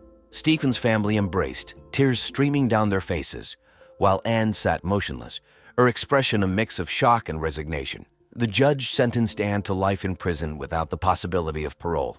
The sentence was seen as a fitting punishment for the brutal and calculated nature of the crime. Anne's reaction to the sentencing was one of quiet acceptance. She did not display any outward emotion. The verdict brought a sense of closure to Stephen's family and friends. They felt justice had been served, but the pain of losing Stephen would remain with them forever. The trial's outcome also had a profound effect on the community of Johns Creek, reminding them of the darkness that can lurk behind closed doors. After Anne Frisch was sentenced to life in prison, the lives of everyone involved in the case began to change dramatically. The aftermath of the trial left a deep impact on Stephen Frisch's family, the local community, and even those who had been suspects in the case. Stephen's children, Portia and Beamer, faced a difficult adjustment. They lost their father and were now growing up without their mother, who was serving a like sentence. Stephen's sister, Rachel, stepped in to care for the children. Rachel, who lived in nearby Alpharetta, took on the responsibility of raising them. The transition was challenging, but Rachel tried to provide a stable and loving environment. Local charities, such as the North Fulton Community Charities, offered support to help the children adjust to their new life. Nick Bromley, who had testified against Anne, faced his own consequences. Although he had not been charged with the murder, the revelation of his involvement in the affair damaged his reputation and business. Clients at his gym, Fitness Together, distanced themselves from him. Nick's once thriving personal training business suffered as a result of the scandal. Ashley Martin, who had been a suspect but later cleared, also faced challenges. Although she had been exonerated, the media attention and rumors had taken a toll on her personal and professional life. Ashley chose to leave her job and moved to a new city to start fresh. She took a position at a new company and sought counseling to help her cope with the stress and public scrutiny. Detective Sheena Hayes, who led the investigation, continued her work with the Johns Creek Police Department. The case was a significant part of her career, and she used her experience to help solve other complex cases. Her commitment to justice remained strong, and she often reflected on the case's impact on her life and career. In the end, while justice had been served for Stephen Frisch, the ripples of his murder and the ensuing trial affected many lives. The community slowly healed, but the memory of Stephen and the lessons learned from the case remained a part of their lives. The tragic murder of Stephen Frisch uncovered a web of deceit and manipulation. In a seemingly perfect community, dark secrets led to a brutal crime, forever altering the lives of those involved. Emily Kenyon was a 37-year-old woman who lived in West Palm Beach, Florida. She was known for being kind and caring, with a special love for snakes. She worked as a curator at a local reptile house, where she took care of different kinds of snakes. Her collection included pythons, boas, and even a rare green mamba. Emily also loved gardening and spent a lot of her free time tending to her plants and flowers. Emily went to the University of South Florida, where she studied biology. She met Marlon Kenyon there, and they got married shortly after she graduated. They moved to a cozy house with a big backyard, perfect for her garden and snake enclosures. Emily was close to her family, especially her younger brother named Brian, who worked as a teacher in Orlando. Emily was very involved in her community. She volunteered at the local animal shelter and helped organize charity events. She was a member of the West Palm Beach Garden Club and often shared her gardening tips with friends and neighbors. People described Emily as friendly, always willing to lend a hand, and full of life. In September 2003, Emily's life took a dramatic turn. She discovered that her husband Marlon was secretly married to another woman named Zara Pinnock, who Emily knew as her gynecologist. This revelation shocked Emily. She revealed his bigamy to her close friend and coworker Robert Banjovac, who shared her love for snakes. Robert was worried about her and advised her to be careful. Emily decided to confront Marlon about his bigamy. She was determined to get answers and figure out what to do next. Despite the stress, she continued with her daily routines, working at the reptile house and tending to her garden. She even attended a community fair where she helped with a snake exhibit and enjoyed watching children's faces light up in amazement. During this time, Emily also learned that she was pregnant, This added to her emotional turmoil, but she was hopeful about the future. She planned to visit her brother in Orlando to talk about her situation and seek their advice. Unfortunately, Emily never got the chance to share her plans. Her life was cut short before she could find a resolution to the chaos brought by Marlon's betrayal. On the morning of September 10, 2003, West Palm Beach was overcast, with dark clouds hinting at rain. At around 7:30 a.m., Linda Ross, Emily Kenyon's neighbor, was walking her dog, Linda Hargrove Lansky, when she noticed something unusual. Linda often saw Emily working in her garden at this time, but today the backyard was eerily quiet. Linda decided to check on Emily. As she approached the backyard fence, she saw Emily lying on the ground near her favorite rose bushes. Linda immediately sensed something was wrong. She called out to Emily, but got no response. With growing concern, she opened the gate and rushed to Emily's side. What Linda saw was shocking. Emily was lying face down in a pool of blood. She had been brutally beaten, and a bloody golf club was lying nearby.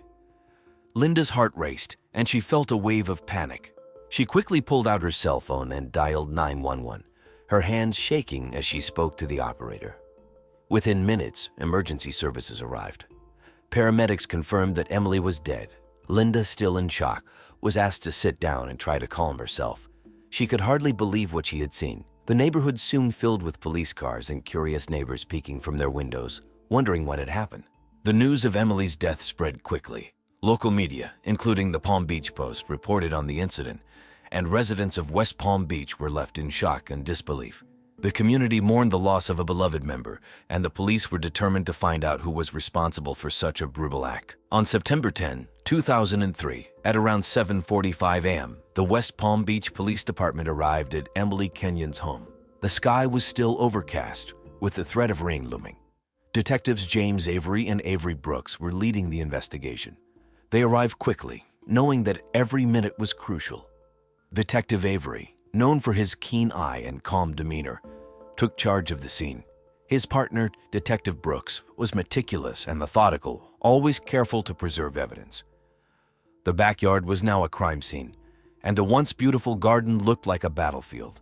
Blood was splattered on the grass and patio, and an overturned pot lay next to Emily's body. The detectives immediately noticed the golf club lying next to Emily. It was covered in blood and appeared to be the murder weapon. Emily's body showed signs of a violent struggle, with multiple wounds to her head and upper body. The scene was chaotic, with broken flower pots and scattered gardening tools, indicating a fierce attack. Forensic experts arrived shortly after the detectives. They carefully collected evidence, including the golf club, blood samples, and any possible DNA evidence. They took photographs from every angle, ensuring that nothing was overlooked. The crime scene unit also dusted for fingerprints on the golf club and nearby surfaces. Detective Avery and Detective Brooks began their investigation by speaking with Linda Ross, the neighbor who found Emily's body. Linda was still in shock, but provided a clear account of her discovery. She described seeing Emily lying face down in the garden and calling 911 immediately. Her statement was detailed and consistent, helping the detectives piece together the initial timeline. As the investigation continued, the detectives canvassed the neighborhood. They interviewed other neighbors, asking if they had seen or heard anything unusual that morning. Some neighbors reported hearing a loud argument late the previous night, but no one had seen anyone enter or leave the Kenyon property. Inside the house, detectives looked for further clues. They searched for signs of forced entry but found none, suggesting that Emily might have known her attacker. They also checked for any personal items that might be missing or disturbed. Emily's purse and cell phone were still in the house, ruling out robbery as a motive. Detectives Avery and Brooks knew they had to act fast. The evidence pointed to a personal motive, and they were determined to find out who had committed this brutal crime.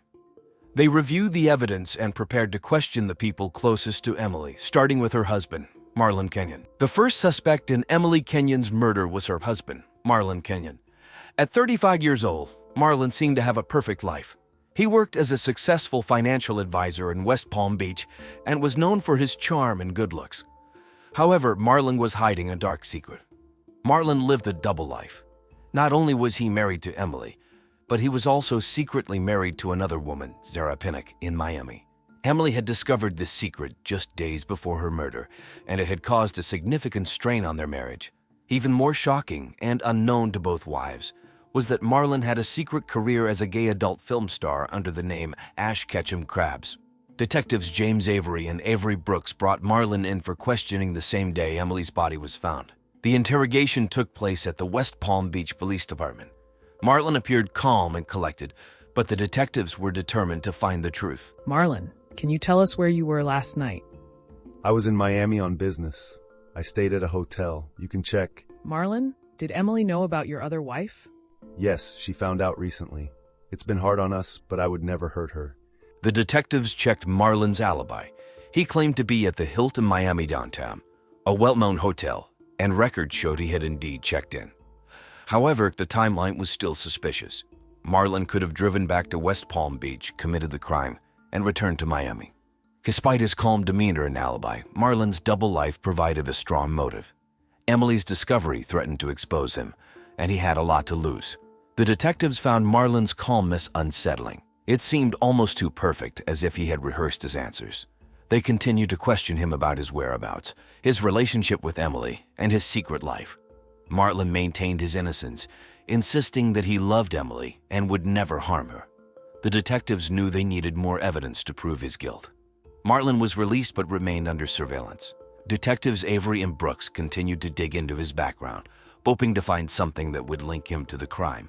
They interviewed his coworkers, checked his financial records, and even spoke to his second wife, Sarah, who was also in shock over the revelations. The case against Marlon was building, but the detectives needed a smoking gun. They hoped that the ongoing investigation would uncover the evidence they needed to bring justice for Emily. The second suspect in Emily Kenyon's murder was Zara Pinnock, Marlon Kenyon's other wife. Zara, a 30-year-old gynecologist, was known for her dedication to her patients at a Miami clinic. She was compassionate, hardworking, and well-respected in her field. Unbeknownst to her, she was part of Marlon's secret double life. When detectives James Avery and Avery Brooks contacted Zara on September 12, 2003, she was shocked to learn about Emily's murder and Marlon's deception. She had no idea Marlon was married to another woman. The detectives drove to Miami to speak with Zara at her clinic. Zara welcomed the detectives into her office, looking pale and distressed. Zara's genuine reaction and cooperation made it clear she was as much a victim of Marlon's deceit as Emily had been. She provided the detectives with Marlon's schedule and any details she could remember about his behavior over the past few weeks. Despite her shock and sadness, Zara remained composed. She explained that she last saw Marlon on the evening of September 9. He left their home, saying he had a business trip in Miami. Zara had no reason to doubt him, but now she felt a deep sense of betrayal. The detectives asked Zara if she had any reason to believe Marlon might harm Emily. "No, I never imagined he was capable of something like this," Zara replied. "He was always so caring and attentive, but now I don't know what to believe." After the interview, detectives Avery and Brooks reviewed Zara's statements and alibi. They verified that she was indeed at work the night of Emily's murder, making it impossible for her to have committed the crime. However, her testimony provided valuable insight into Marlon's character and possible motives. Zara's heartbreak and anger at Marlon's betrayal were evident. She cooperated fully with the investigation, eager to see justice served for Emily. The detectives thanked her for her time and promised to keep her informed as the case progressed. With Zara cleared as a suspect, the focus returned to Marlon. The detectives felt they were closing in on the truth, but they needed more evidence to make their case airtight. They'd hoped that further investigation would reveal the final pieces of the puzzle. On September 15, 2003, 5 days after Emily Kenyon's murder, new evidence emerged. The weather that morning was sunny with a light breeze, offering a brief respite from the recent gloom. At around 9:00 a.m., Detective James Avery received a call from a local pawn shop owner, Henry Guanabeo. Henry reported finding a gold bracelet with Emily's initials engraved on it. Detectives Avery and Avery Brooks quickly drove to Turner's Pawn Shop, located on Clemente Street, a well-known shopping area in West Palm Beach. The shop was small but filled with various items, from old guitars to vintage jewelry. Henry handed the bracelet to Detective Avery, explaining that a man had tried to sell it 2 days ago. The detectives examined the bracelet, recognizing it immediately as one Emily often wore. Henry provided a description of the man, which closely matched Emily's close friend and co-worker Robert Banjovac. The detectives knew they were onto something significant. They thanked Henry and took the bracelet back to the police station for further analysis. At the station, forensic experts confirmed that the bracelet belonged to Emily. They also found fingerprints on it that matched Robert's. The detectives felt they were getting closer to solving the case. Later that day, the detectives reviewed surveillance footage from nearby businesses around the pawn shop. They found clear images of Robert entering the shop, wearing a baseball cap and sunglasses.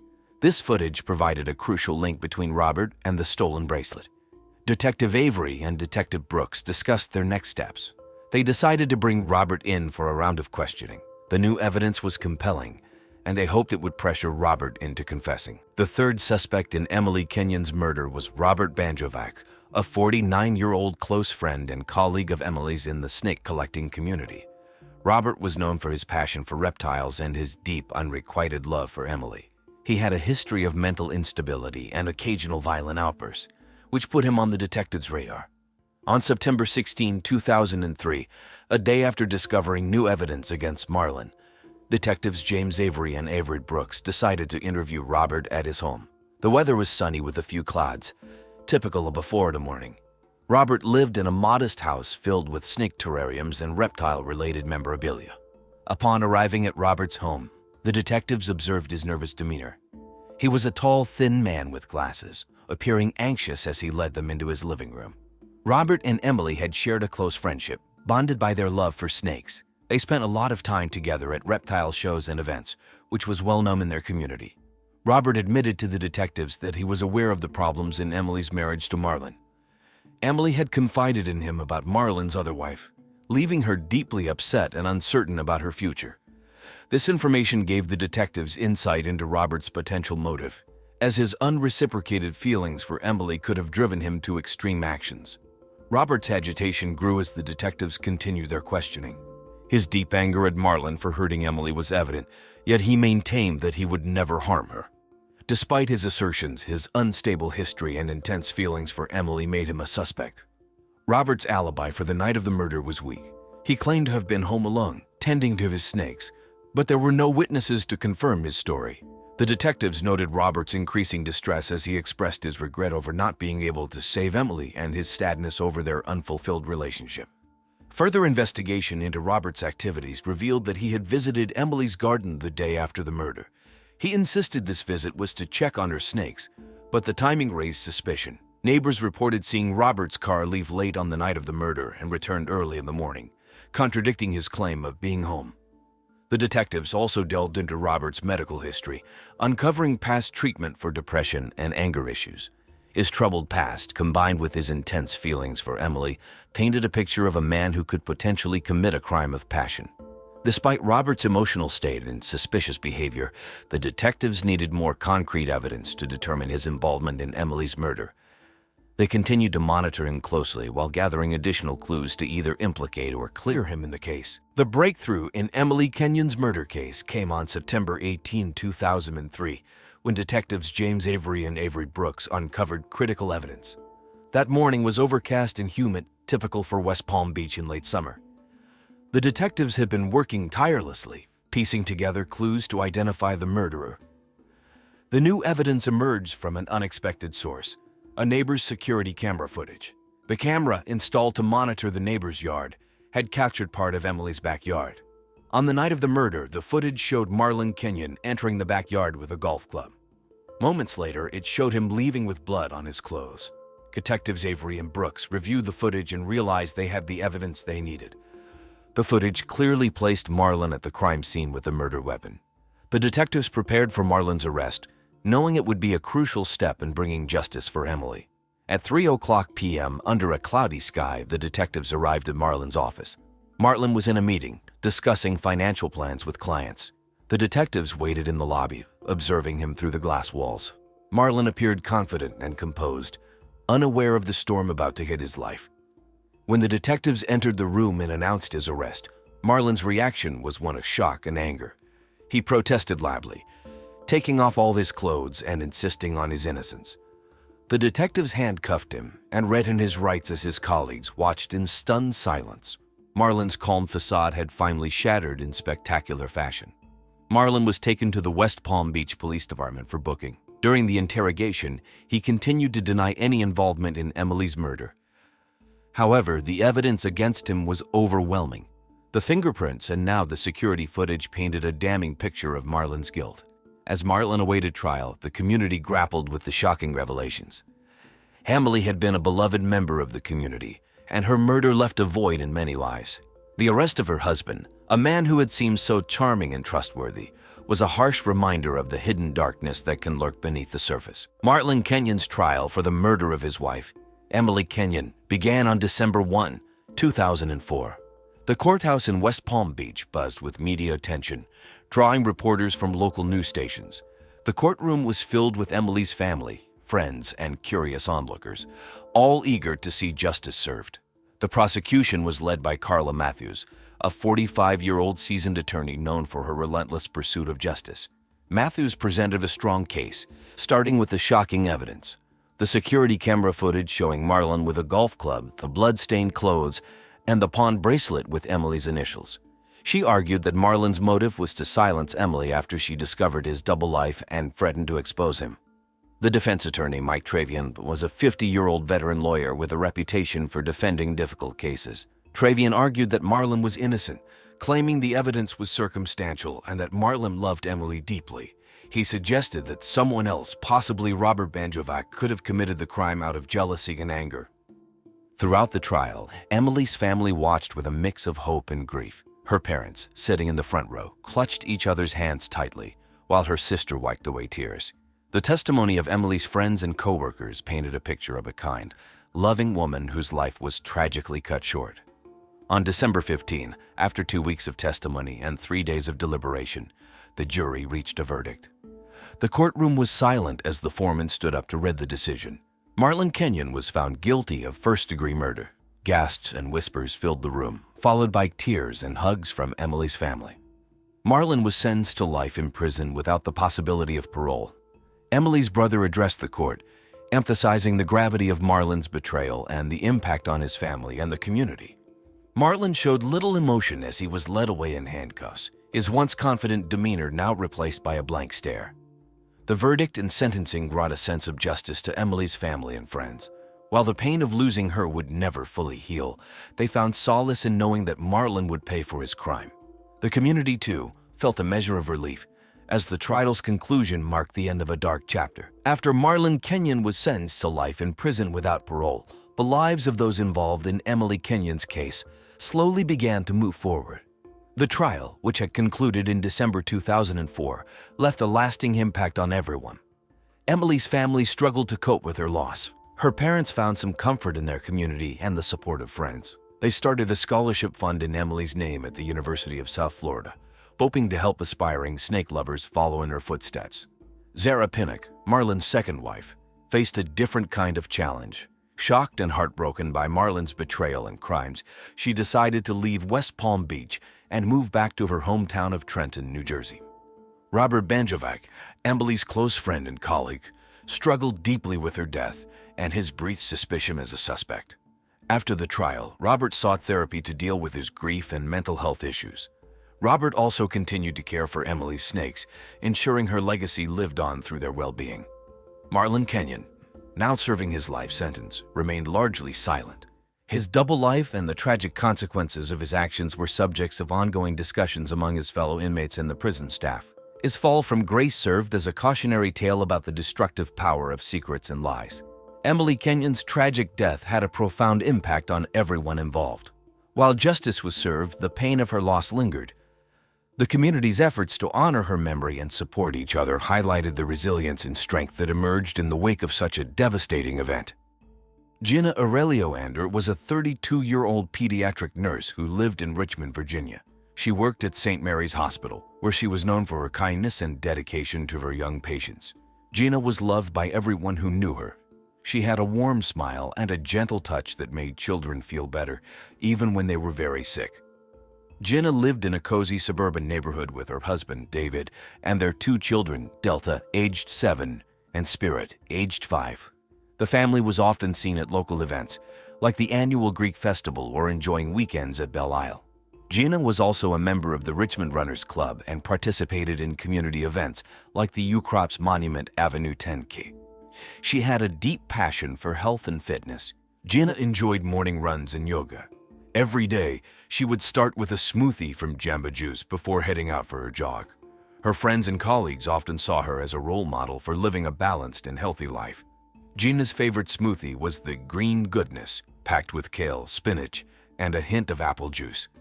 Gina grew up in Richmond and went to John Marshall High School. She later attended Virginia Commonwealth University, where she studied nursing. She was known for being an excellent student, always eager to learn. After graduating, Gina immediately started working at St. Mary's Hospital and quickly became a valued member of the team. Gina's widowed mother, Karen Ander, was a retired school teacher who lived nearby and often helped with the kids. The family had a close-knit relationship, spending holidays and weekends together. Gina's friends described her as someone who always put others first. She was the kind of person who would drop everything to help a friend in need. In the days before her death, Gina was planning a big family vacation to Hawaii.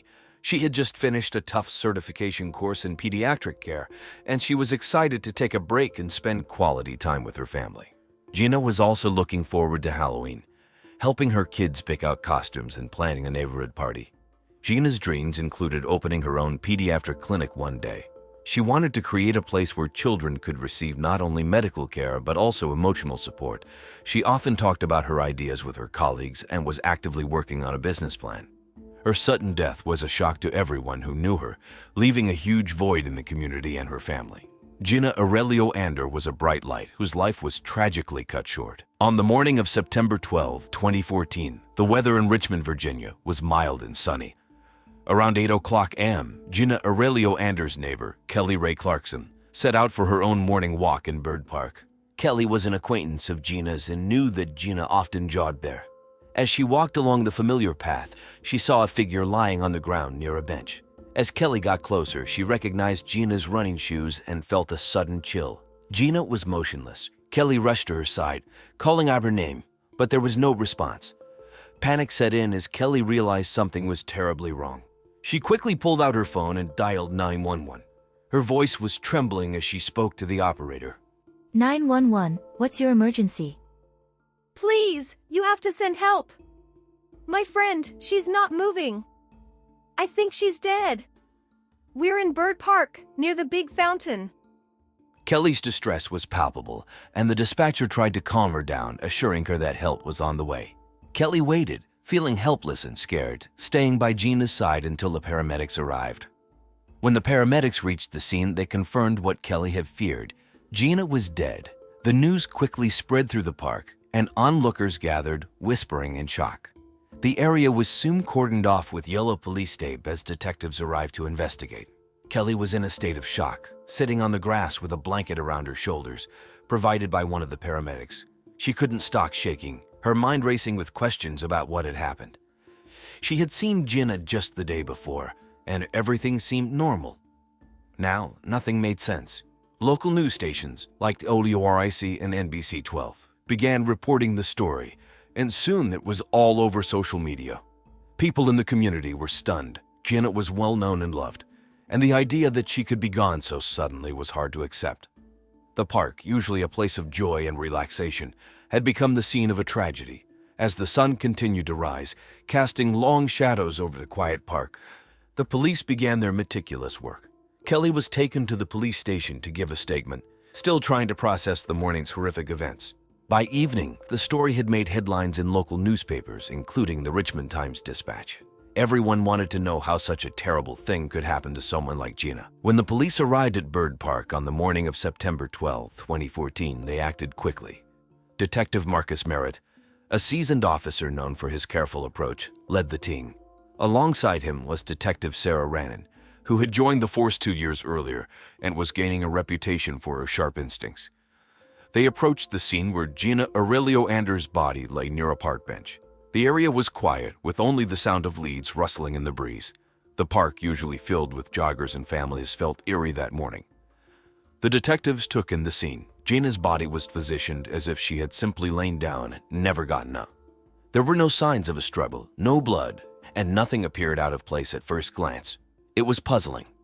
Detective Merritt and Rannon examined Gina's belongings. Her phone was in her pocket, her headphones were still in her gears, and a partially consumed smoothie cup was nearby.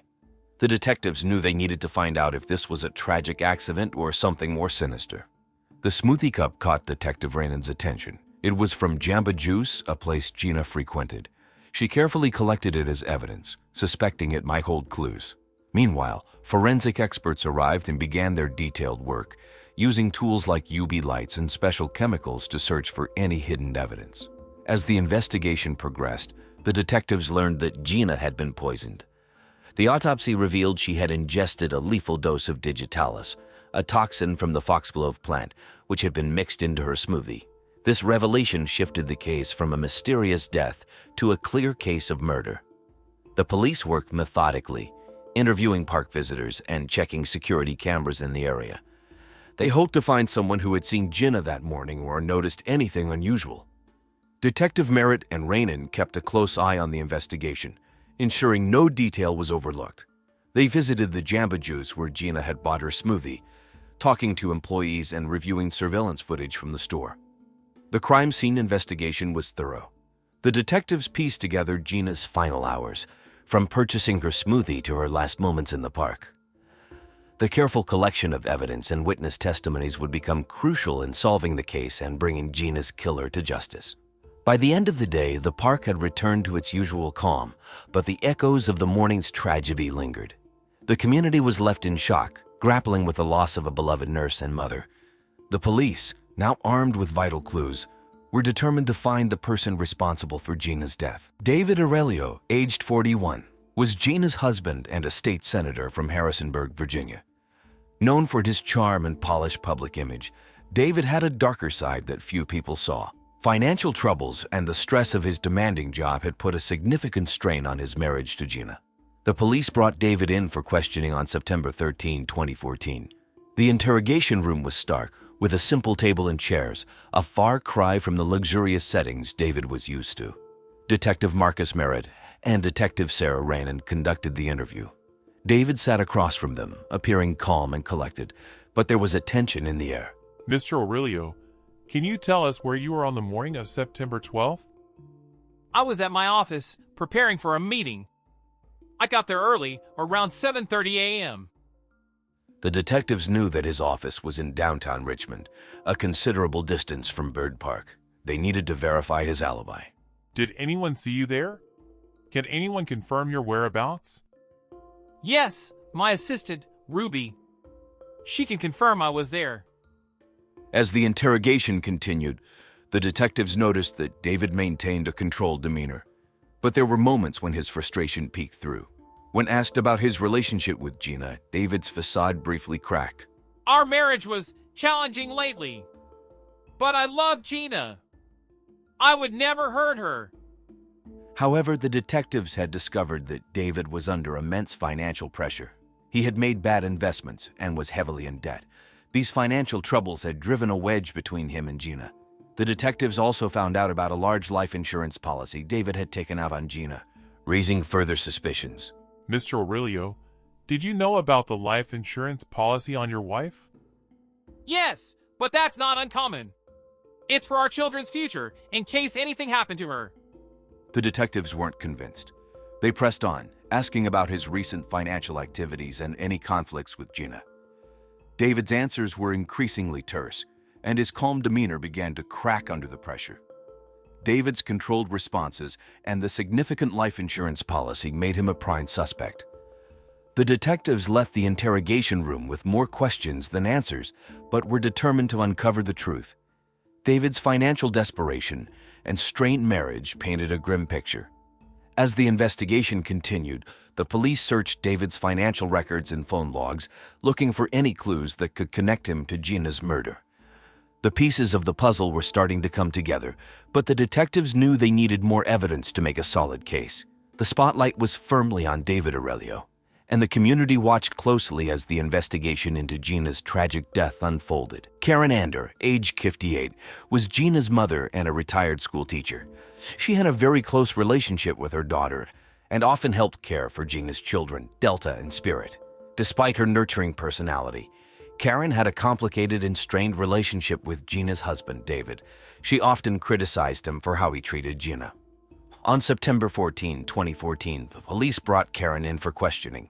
Detective Marcus Merritt and Detective Sarah Rainin conducted the interview in a quiet room at the police station. Karen appeared anxious and tired, her eyes red from crying. Mrs. Andor, can you tell us about your relationship with David? David and I have never gotten along.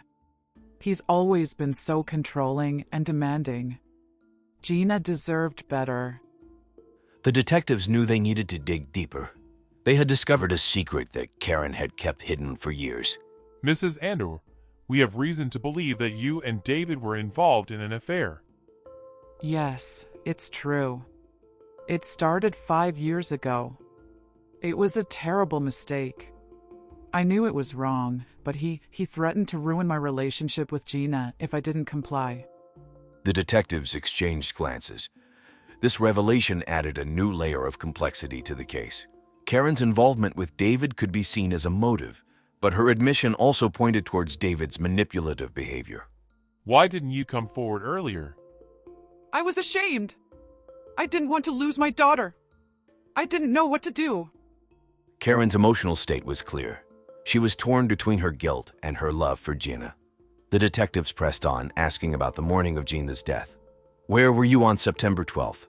Detective Merritt asked. I was at home. I didn't see Gina that morning. I heard about her death from the news. It was like my worst nightmare came true. The detectives noted her responses and the genuine anguish in her voice. Karen's confession about the affair with David complicated the investigation, but they still needed more evidence to determine her exact role. After the interrogation, the police continued to gather information. They looked into Karen's background, her phone records, and any possible connections to the poison used to kill Gina. The community was shocked by the revelation of the affair, adding to the already tense atmosphere surrounding the case. As the investigation moved forward, Karen's involvement remained a key piece of the puzzle.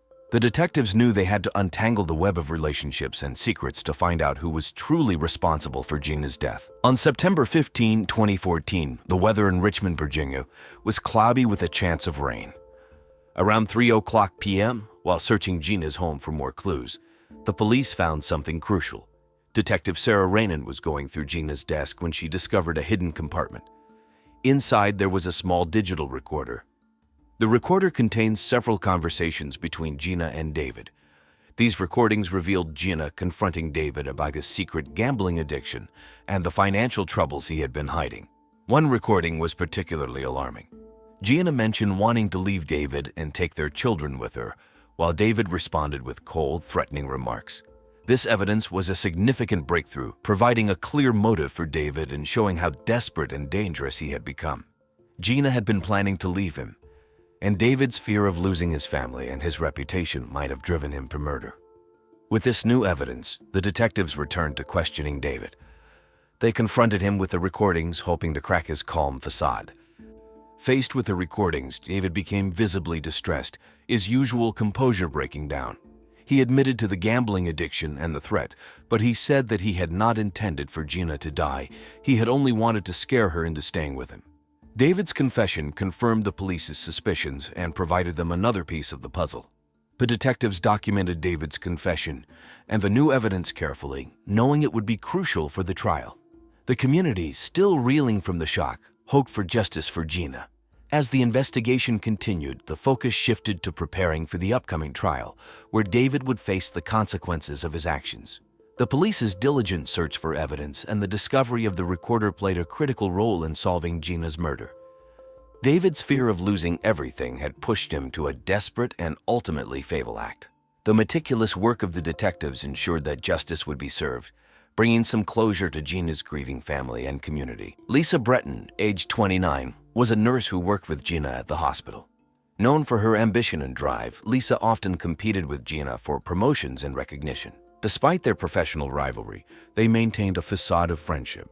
Lisa was considered a possible suspect because of her competitive nature and proximity to Gina.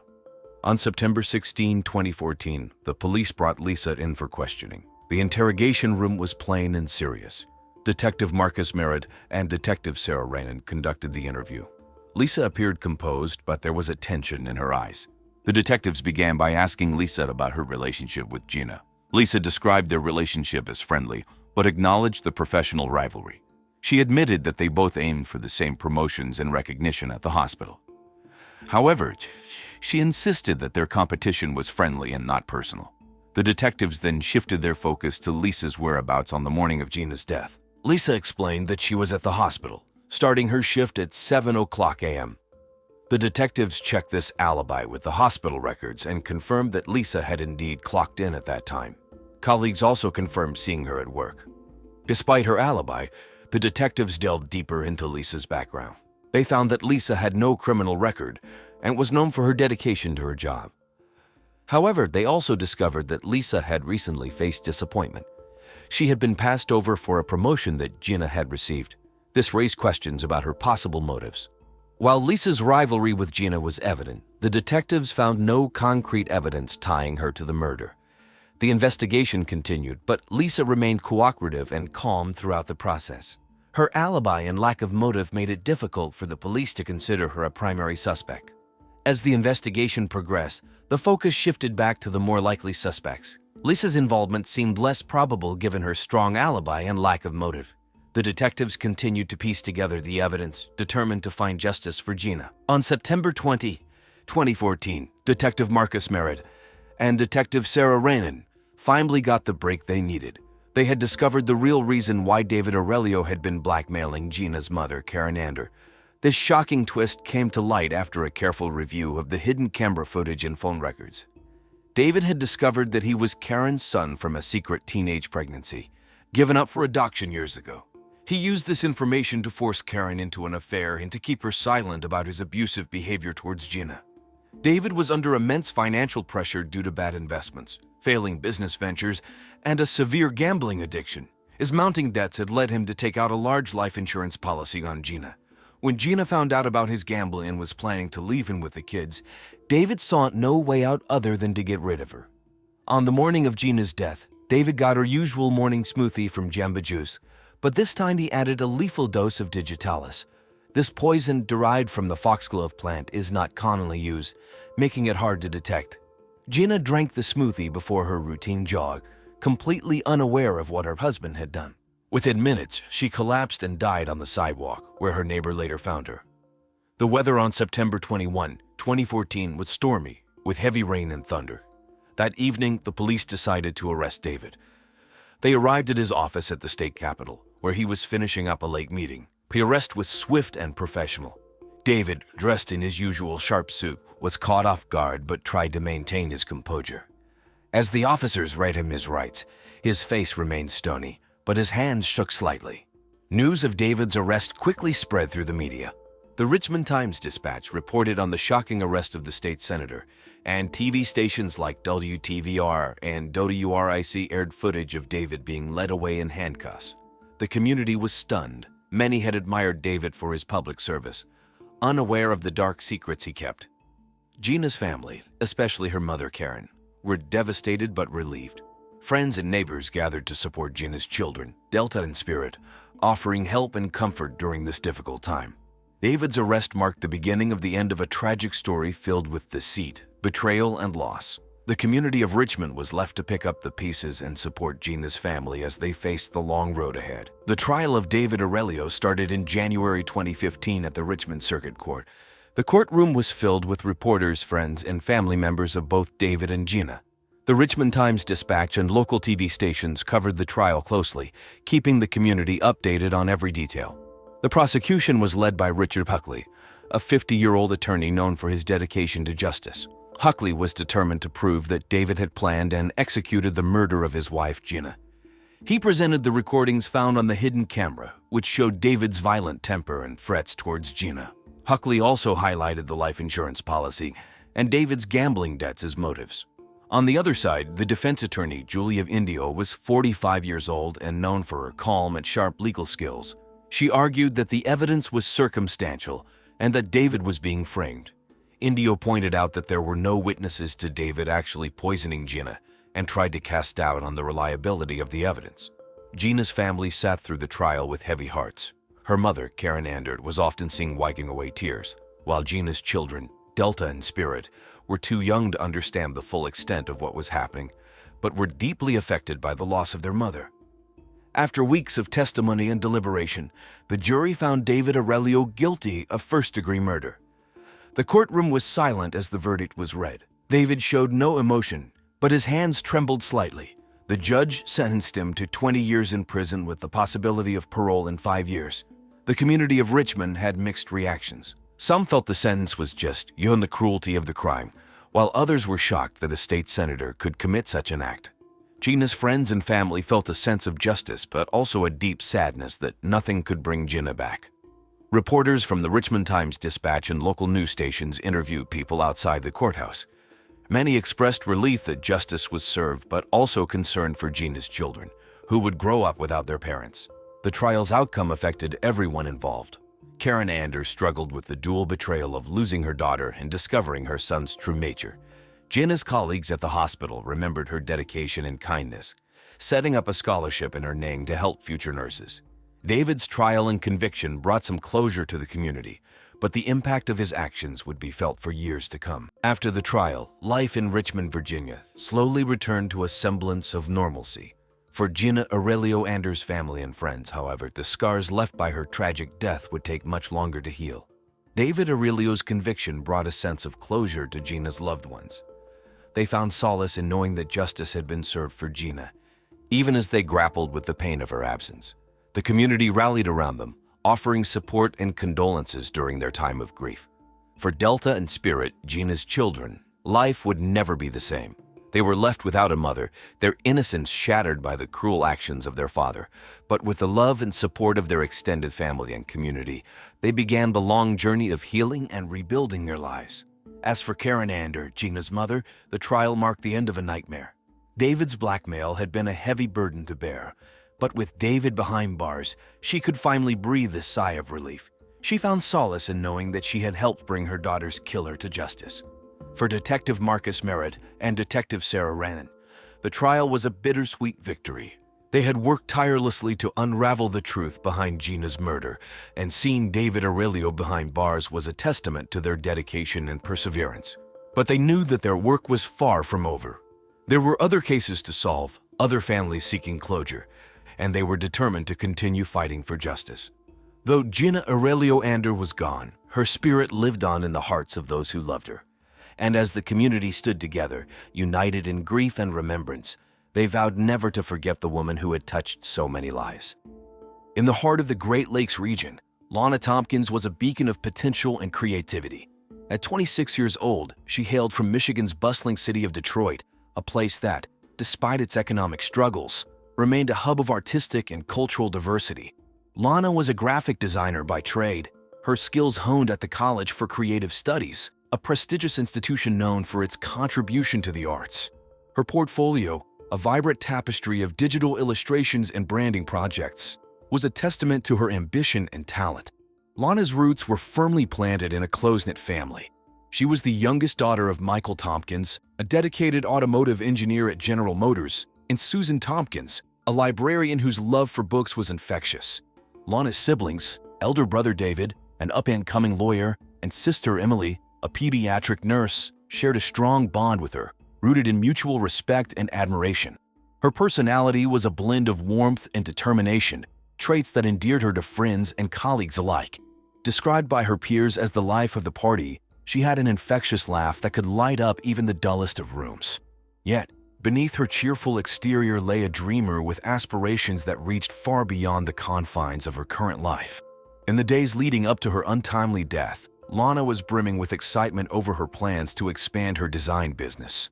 She had recently been in talks with potential clients in Toronto, hoping to tap into the city's thriving art scene, which was abuzz with the upcoming Toronto International Film Festival's announcement of its 2009 winners. Social media platforms like Facebook and Twitter, which were hitting their stride in popularity, were abuzz with her latest designs. Her journey to Toronto was not just a business trip. It was a step towards realizing her dream of becoming an internationally recognized designer. Little did she know, the city that symbolized her future aspirations would become the setting of a tragic end to a life full of promise. On December 1, 2009, as the early winter dusk cloaked the city of Toronto in shades of gray, an ominous chill settled over the bustling streets. The Canadian city, usually alive with the sound of holiday shoppers and the sight of festive decorations, was unaware of the grim discovery that would soon disrupt the seasonal cheer. At approximately 7:45 p.m., the Swiss Chalet restaurant, a Canadian staple known for its rotisserie chicken and comfort food, became a crime scene. Nestled on a busy street corner, the establishment was filled with diners seeking refuge from the biting cold that evening. Among them was Janet Wolinski, a local librarian with a penchant for mystery novels, who had stopped by for a quick meal after a long day at the Toronto Public Library. Little did she know that she would stumble upon a real-life horror that no book could prepare her for. Upon entering the ladies' room, Janet was met with a sight that would haunt her for years to come. Lana Tompkins, a visitor from Michigan, lay lifeless on the cold-tiled floor. The victim was dressed for the winter weather, her scarf and coat a stark contrast to the stillness of her form. A luxury belt, an item far removed from the affordable indulgences typically sold in the nearby Eaton Center's holiday market, was wrapped tightly around her neck. Janet's initial shock quickly turned to action as she suppressed her panic and alerted the restaurant manager, who in turn called 911. The dispatcher, trained for emergencies, guided them through the necessary steps while ensuring that the police were promptly en route. Despite the flurry of activity, Janet remained composed, a testament to her strength even in the face of adversity.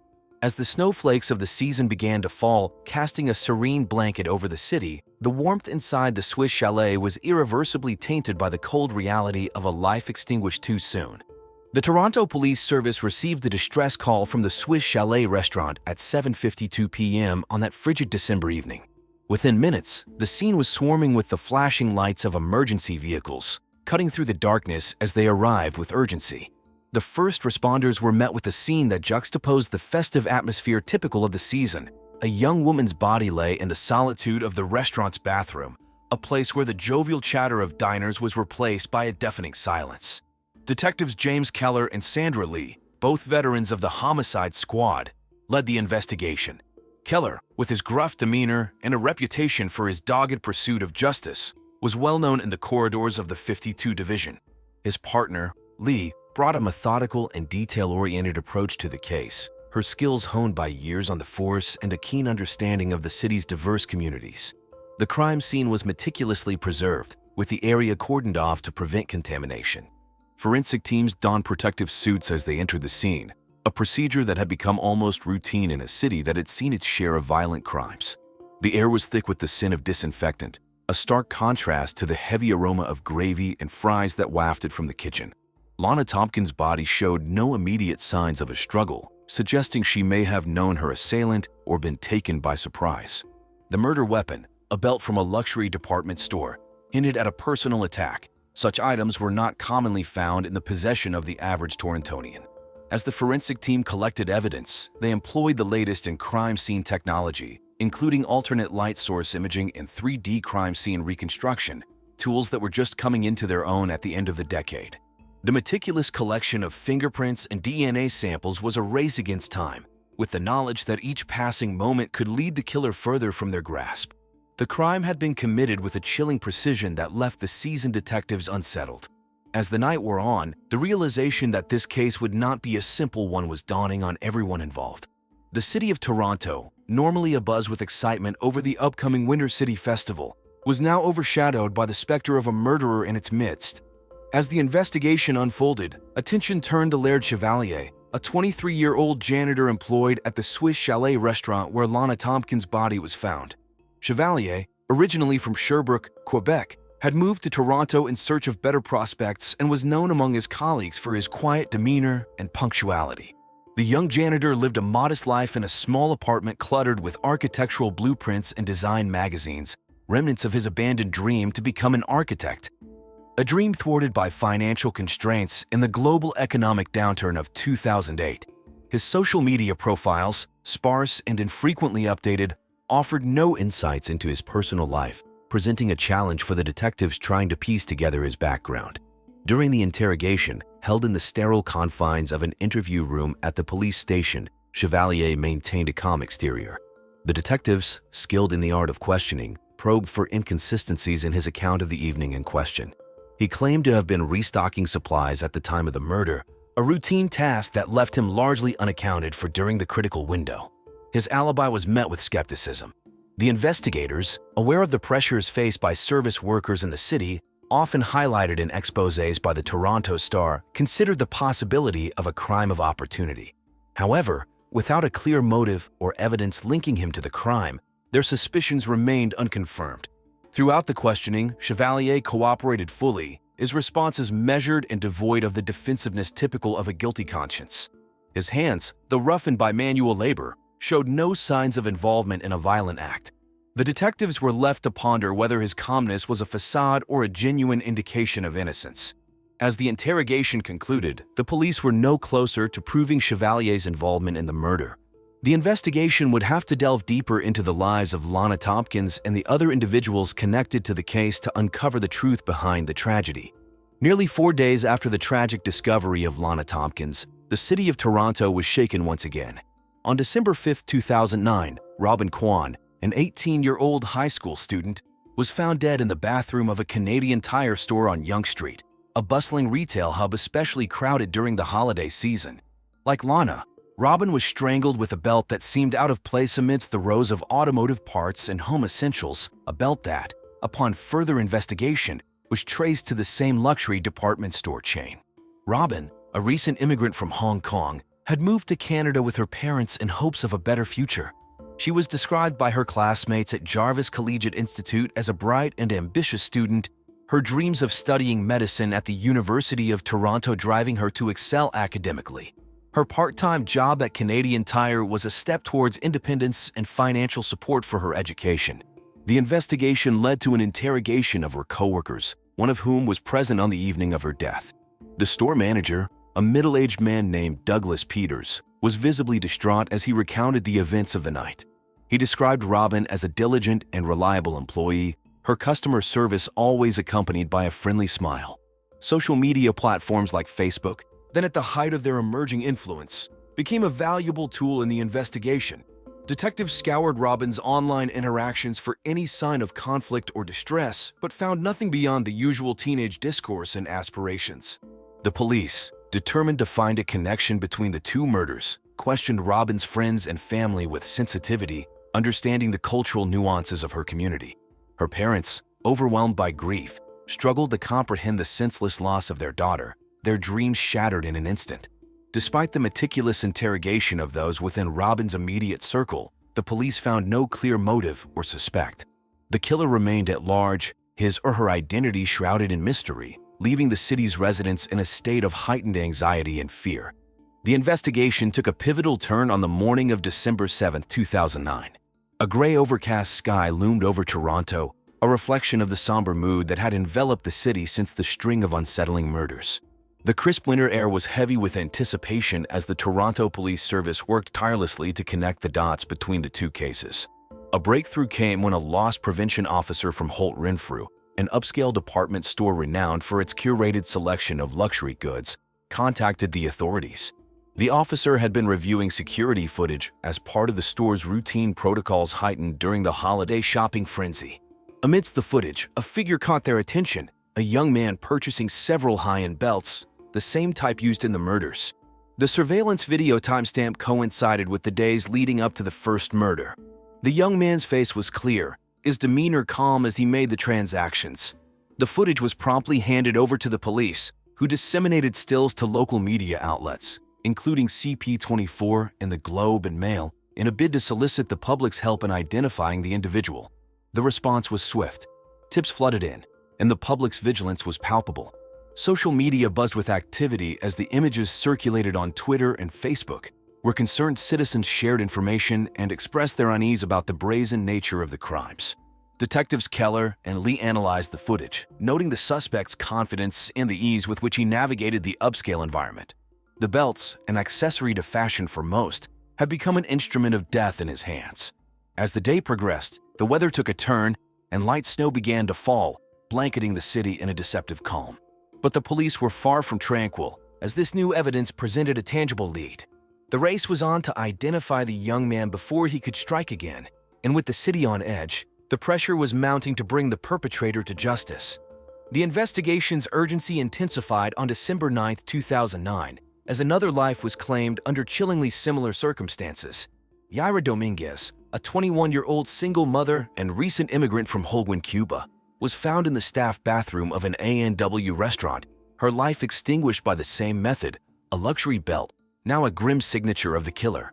Yaira, who had sought a new beginning in Canada for herself and her young daughter, worked tirelessly at the counter, serving customers with a hopeful smile. Her aspirations to enroll in a nursing program at Ryerson University were fueled by a determination to provide a better life for her child. The A&W on Queen Street, often bustling with locals and tourists alike, was a stark contrast to the quiet tragedy that unfolded within its walls. The police, now grappling with a serial killer, focused their investigation on the individual captured in the Holt Renfrew security footage. The manhunt led them to James Deacon Price, a 17-year-old high school student from one of Canada's most prestigious private schools. Deacon Price, the only child of a prominent Bay Street financier and a socialite known for her philanthropic endeavors, lived a life of privilege that was well documented in the society pages of the Toronto Star. During his interrogation, Deacon Price's demeanor was unsettling. He was neither overtly nervous nor particularly cooperative, responding to the detective's questions with a nonchalance that belied the gravity of the situation. His digital footprint revealed a trail of arrogance, with social media posts that showcased a lavish lifestyle and a sense of entitlement that was out of touch with the economic reality faced by many Torontonians post-recession. The police probed for a motive, delving into Deacon Price's past and his relationships. His peers described him as aloof and often dismissive of those he deemed beneath him. Yet, there was no clear reason why he would target victims like Lana, Robin, and Yaira, women who were strangers to him, each battling their own struggles and chasing their dreams in a city that promised opportunity. As the interrogation continued, the detectives were left to ponder whether Deacon Price's actions were the result of a deeply rooted pathology or a perverse desire to exert control over the vulnerable. The answers, however, remained just out of reach, leaving the investigators to piece together the puzzle of a young man's descent into darkness. Amidst the backdrop of a snow-dusted Toronto, a narrative of privilege and malice began to unfold. By mid-December 2009, the city, usually preoccupied with the festive spirit and the recent Grey Cup victory of the Montreal Alouettes, found its attention riveted on a series of brutal murders. The common thread, a luxury belt used as a garrote, led investigators to James Deacon Price, a 17-year-old student from a prestigious private school. Deacon Price, the progeny of wealth and status, stood in stark contrast to his victims, women striving for betterment amidst the economic aftershocks that continued to reverberate from the 2008 financial crisis. His life, documented in the society pages and on nascent social media platforms, was punctuated by galas and exclusive events, a stark departure from the everyday struggles of Lana Tompkins, Robin Kwan, and Yaira Dominguez. The investigation revealed a chilling portrait of the young man. Despite his seemingly idyllic upbringing, Deacon Price harbored a morbid curiosity. His internet history, scrutinized by cybercrime specialists, unveiled a fascination with the macabre and the mechanics of death, a digital trail that added a layer of complexity to the case. In a coldly calculated manner, Deacon Price had sought out his victims, each selected with a predator's precision. The belts, purchased from high-end retail stores like Holt Renfrew, were not just tools but trophies, selected to satisfy a twisted desire for power and control. It was a desire he confessed to during interrogation, stating with chilling detachment that he wanted to know what it felt like to end a life. The motive, as articulated by Deacon Price, was as banal as it was horrifying, a quest for sensation, an experiment in mortality devoid of any personal vendetta against the victims. He believed his affluent background made him untouchable, a belief that would soon be disproven by the weight of evidence against him. As the pieces of the puzzle fell into place, the detectives faced the daunting task of proving Deacon Price's guilt beyond a reasonable doubt. The city watched, its collective breath held, as the wheels of justice began to turn against a young man who had stepped far beyond the bounds of society's norms. The morning of December 11, 2009, dawned with a brittle clarity over Toronto, the city's iconic CN Tower piercing the sky of unbroken blue. The metropolitan area was still reeling from the revelations surrounding the high-profile case that had dominated headlines in the Globe and Mail and the incessant chatter on talk radio stations like CFOB. The Toronto Police Service, armed with incontrovertible evidence and a confession, prepared to make an arrest that would resonate through the corridors of power in the city. In the affluent neighborhood where James Deacon Price resided, opulent homes were adorned with tasteful Christmas decorations, a stark contrast to the somber task at hand. The young suspect, heir to a family legacy of wealth and influence, was apprehended at his family's stately residence, a place that had been featured in the glossy pages of Toronto Life magazine. The arrest was executed with precision, the culmination of countless hours of investigation by a task force determined to see justice served.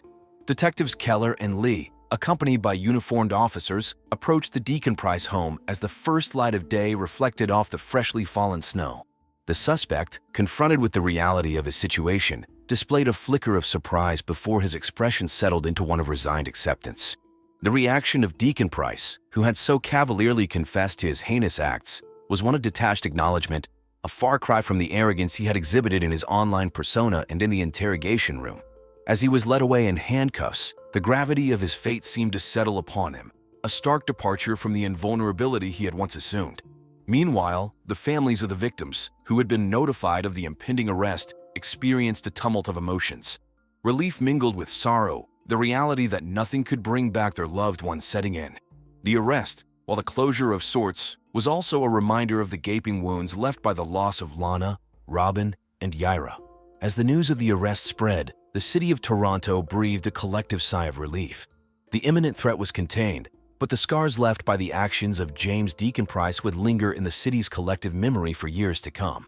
The trial of James Deacon Price commenced in the spring following a winter that had seen Toronto gripped by the chilling narrative. The old City Hall Courthouse, a Romanesque revival building that had stood as a symbol of justice since the late 1800s, was the stage for a legal battle that would capture the attention of the nation. The media, from CBC News to the smaller local outlets, were assembled, their cameras and microphones poised to document every development. The prosecution was led by Elizabeth Chester, a formidable figure with a reputation for her incisive courtroom tactics. At 45, Chester was a seasoned prosecutor, her career defined by a string of successful convictions. She approached the case with a steely determination, framing Deacon Price as a predator who had exploited his social status to carry out his crimes with a chilling sense of entitlement. The defense was in the hands of Jonathan Hale, a defense attorney known for his eloquent arguments and charismatic presence in the courtroom. Hale, at 50, had made a name for himself representing some of the city's most challenging cases. He contended that Deacon Price, despite his confession, was a product of a society that glorified wealth and neglected the mental health of its youth. Throughout the proceedings, the courtroom was heavy with emotion. The victims' families, present at each day of the trial, sat with a dignified composure that occasionally gave way to tears as the details of their loved ones' final moments were laid bare. The public gallery, often filled to capacity, listened with rapt attention as witnesses recounted the events leading up to the fateful discoveries in December 2009. As the trial progressed, the city followed the unfolding drama, the case becoming a topic of heated discussion on platforms like Twitter, where the hashtag Deacon Price trial trended for weeks. The trial not only questioned the morality of the accused, but also held up a mirror to the societal divisions and disparities that had allowed such a tragedy to occur. The courtroom was hushed as the trial of James Deacon Price reached its climax. After weeks of intense deliberations and testimonies that had been scrutinized by legal experts and armchair analysts alike on forums and in the comment sections of the Toronto Sun, the moment of reckoning had arrived. The city, still under the shadow of the atrocities, awaited justice for Lana, Robin, and Yaira. Elizabeth Chester, her arguments grounded in the stark reality of the evidence, had painted a portrait of a remorseless killer in Deacon Price. The defense, led by Jonathan Hale, had sought to humanize the accused, emphasizing his youth and the psychological complexities that may have led to his actions. The jury, faced with the weight of their civic duty, retreated to consider the fate of the young man whose privileged life had taken such a dark turn. The verdict was delivered on a day that saw the streets of Toronto bustling with the usual cadence of city life, the conversations of passers-by punctuated by the latest hits playing from the storefronts of HMV and Virgin Megastore. Guilty on all counts, the words echoed through the courtroom, a solemn affirmation of the justice system's resolve. Sentencing followed, the judge imposing a life sentence without the possibility of parole for 25 years. The punishment, while severe, sparked debate across the city's diverse neighborhoods and in the opinion columns of the Globe and Mail. Some argued that the sentence was too lenient for the gravity of the crimes, while others pondered the effectiveness of retribution over rehabilitation. For the victims' families, the sentencing brought a measure of closure, though the verdict could not fill the void left by their loss. Their reactions were a blend of relief and sorrow, a complex tapestry of emotions that reflected the irrevocable impact of the crimes. The verdict's ripple effects extended beyond the courtroom, igniting conversations about the societal implications of the case and the nature of justice. As the city moved forward, the legacy of the trial remained, a stark reminder of the fragility of life and the profound consequences of one individual's actions. The conclusion of the trial marked a new chapter for the city of Toronto. As the winter of 2009 became a memory and the cityscape bloomed with the arrival of spring, the community sought to rebuild and find a sense of normalcy after the harrowing events that had unfolded. The bustling streets, once the backdrop for a narrative of horror, slowly returned to their former rhythm, the vibrant pulse of Canada's largest city undiminished. The families of Lana Tompkins, Robin Kwan, and Yair Dominguez faced the daunting task of moving forward without their loved ones. Their grief was a private affair, each finding solace in different ways, some through advocacy and speaking out against violence, others in the quiet remembrance of the lives so cruelly taken. The pain of loss was a constant companion, but so too was the strength they found in their communities and in each other. Detectives Keller and Lee, the faces of the investigation, received commendations for their work. Yet the accolades did little to erase the images and testimonies that would linger in their minds long after the case was closed. They continued their service, their resolve strengthened by the knowledge that their efforts had brought a measure of justice to the bereaved.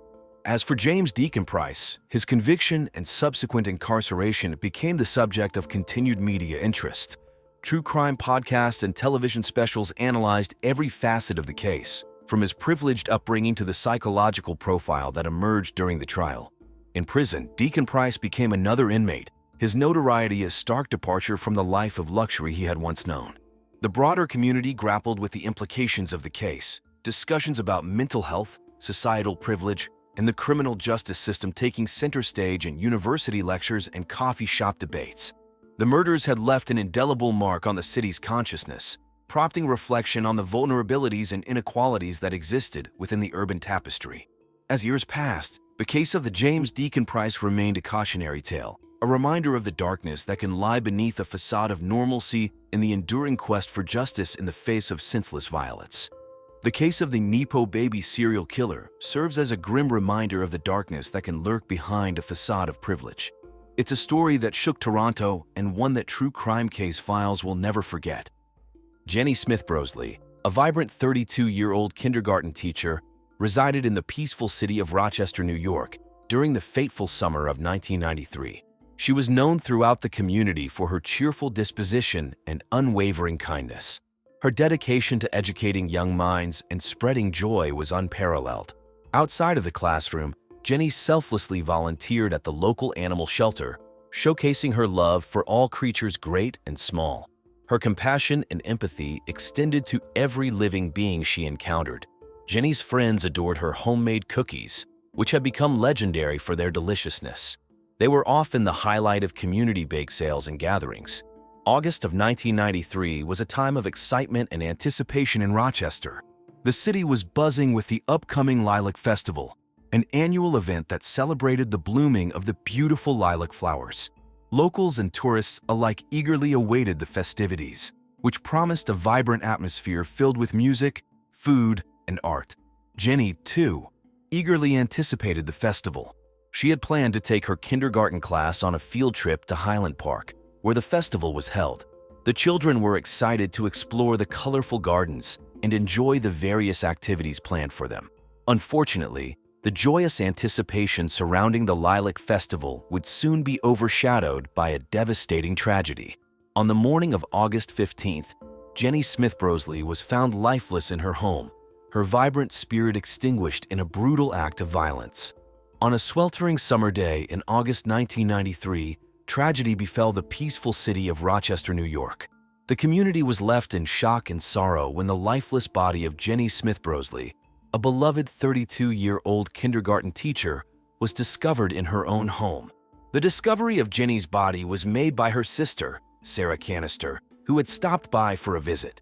Little did Sarah know that she would stumble upon a scene of unimaginable horror.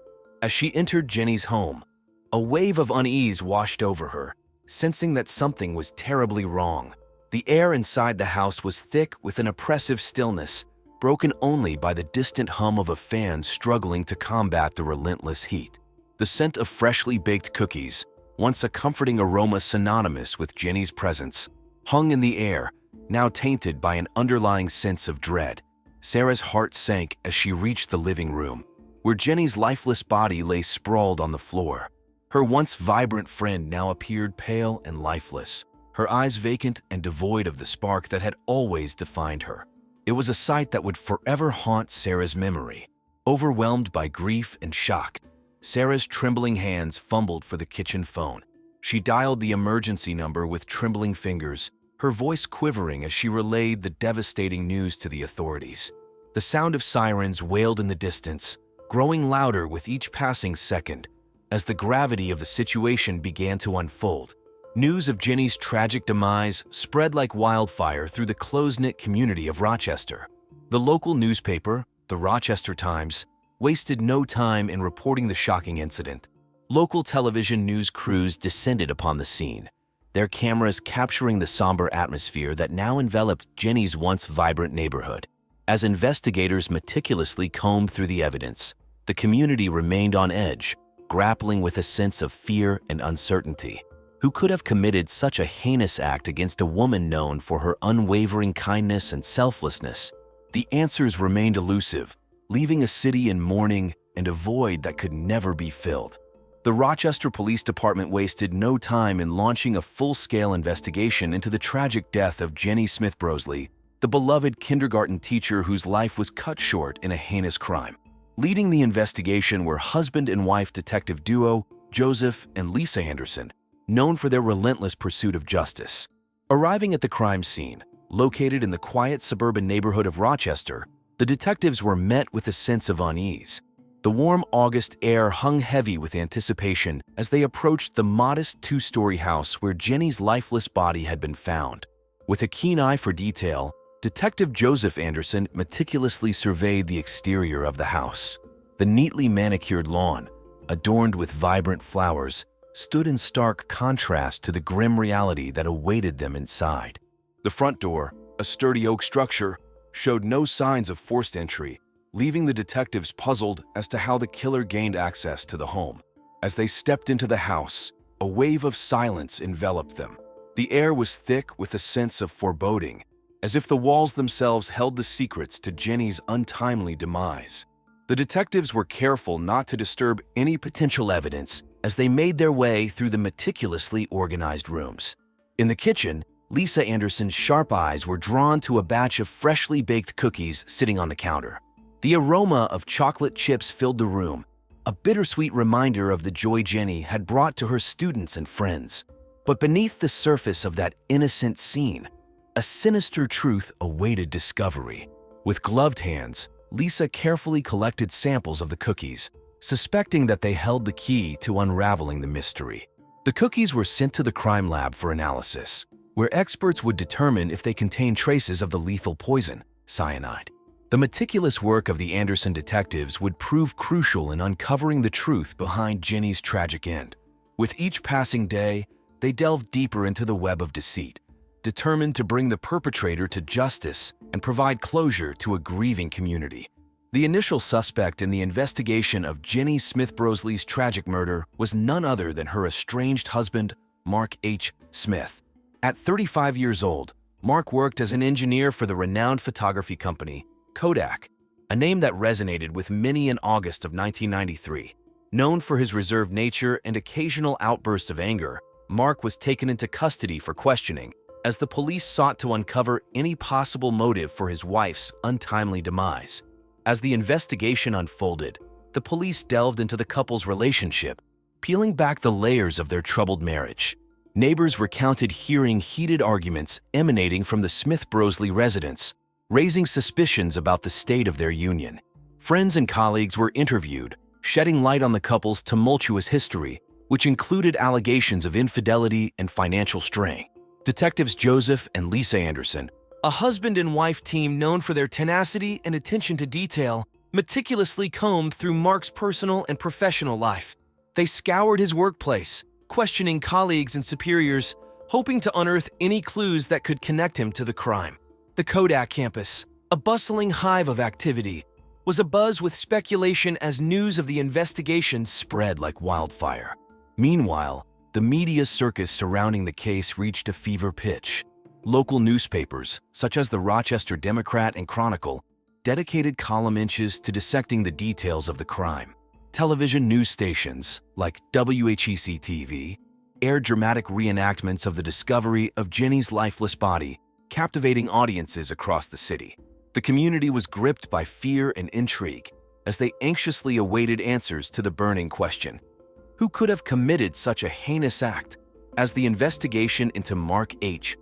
Smith continued, the police meticulously examined his alibi for the day of the murder. They interviewed co-workers, cross-referenced time cards, and scrutinized surveillance footage from nearby establishments. Despite their best efforts, no concrete evidence linking Mark to the crime could be found. His calm demeanor during questioning, although occasionally punctuated by moments of frustration, further muddled the waters of suspicion. With no smoking gun, the police were forced to widen their net and explore other leads. As the investigation took unexpected twists and turns, the truth seemed to slip further out of their grasp. The clock was ticking, and the pressure to solve the case intensified with each passing day. As the investigation into the tragic murder of Jenny Smith-Brosley unfolded, the spotlight turned towards her younger sister, Sarah Canister.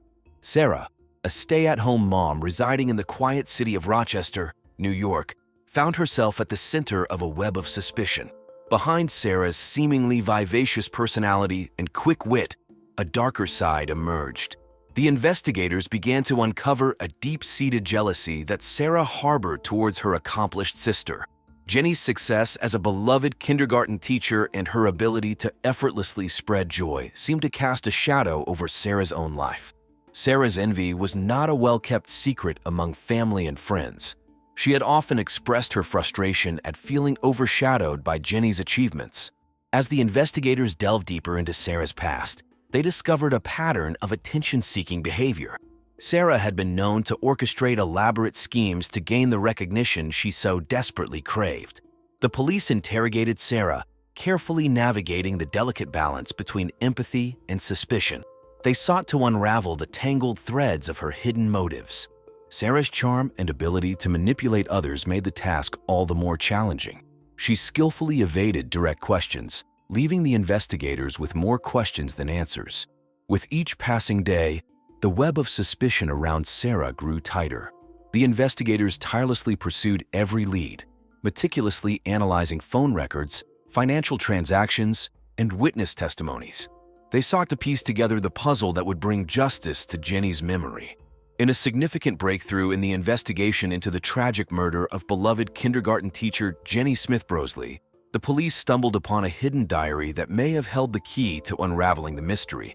The shocking discovery of this diary, belonging to Jenny's younger sister, Sarah Canister, shed new light on the case and exposed a web of envy and resentment. On a cloudy day in late August 1993, while combing through Sarah's belongings, the investigators stumbled upon a dusty old diary tucked away in a forgotten corner of her closet.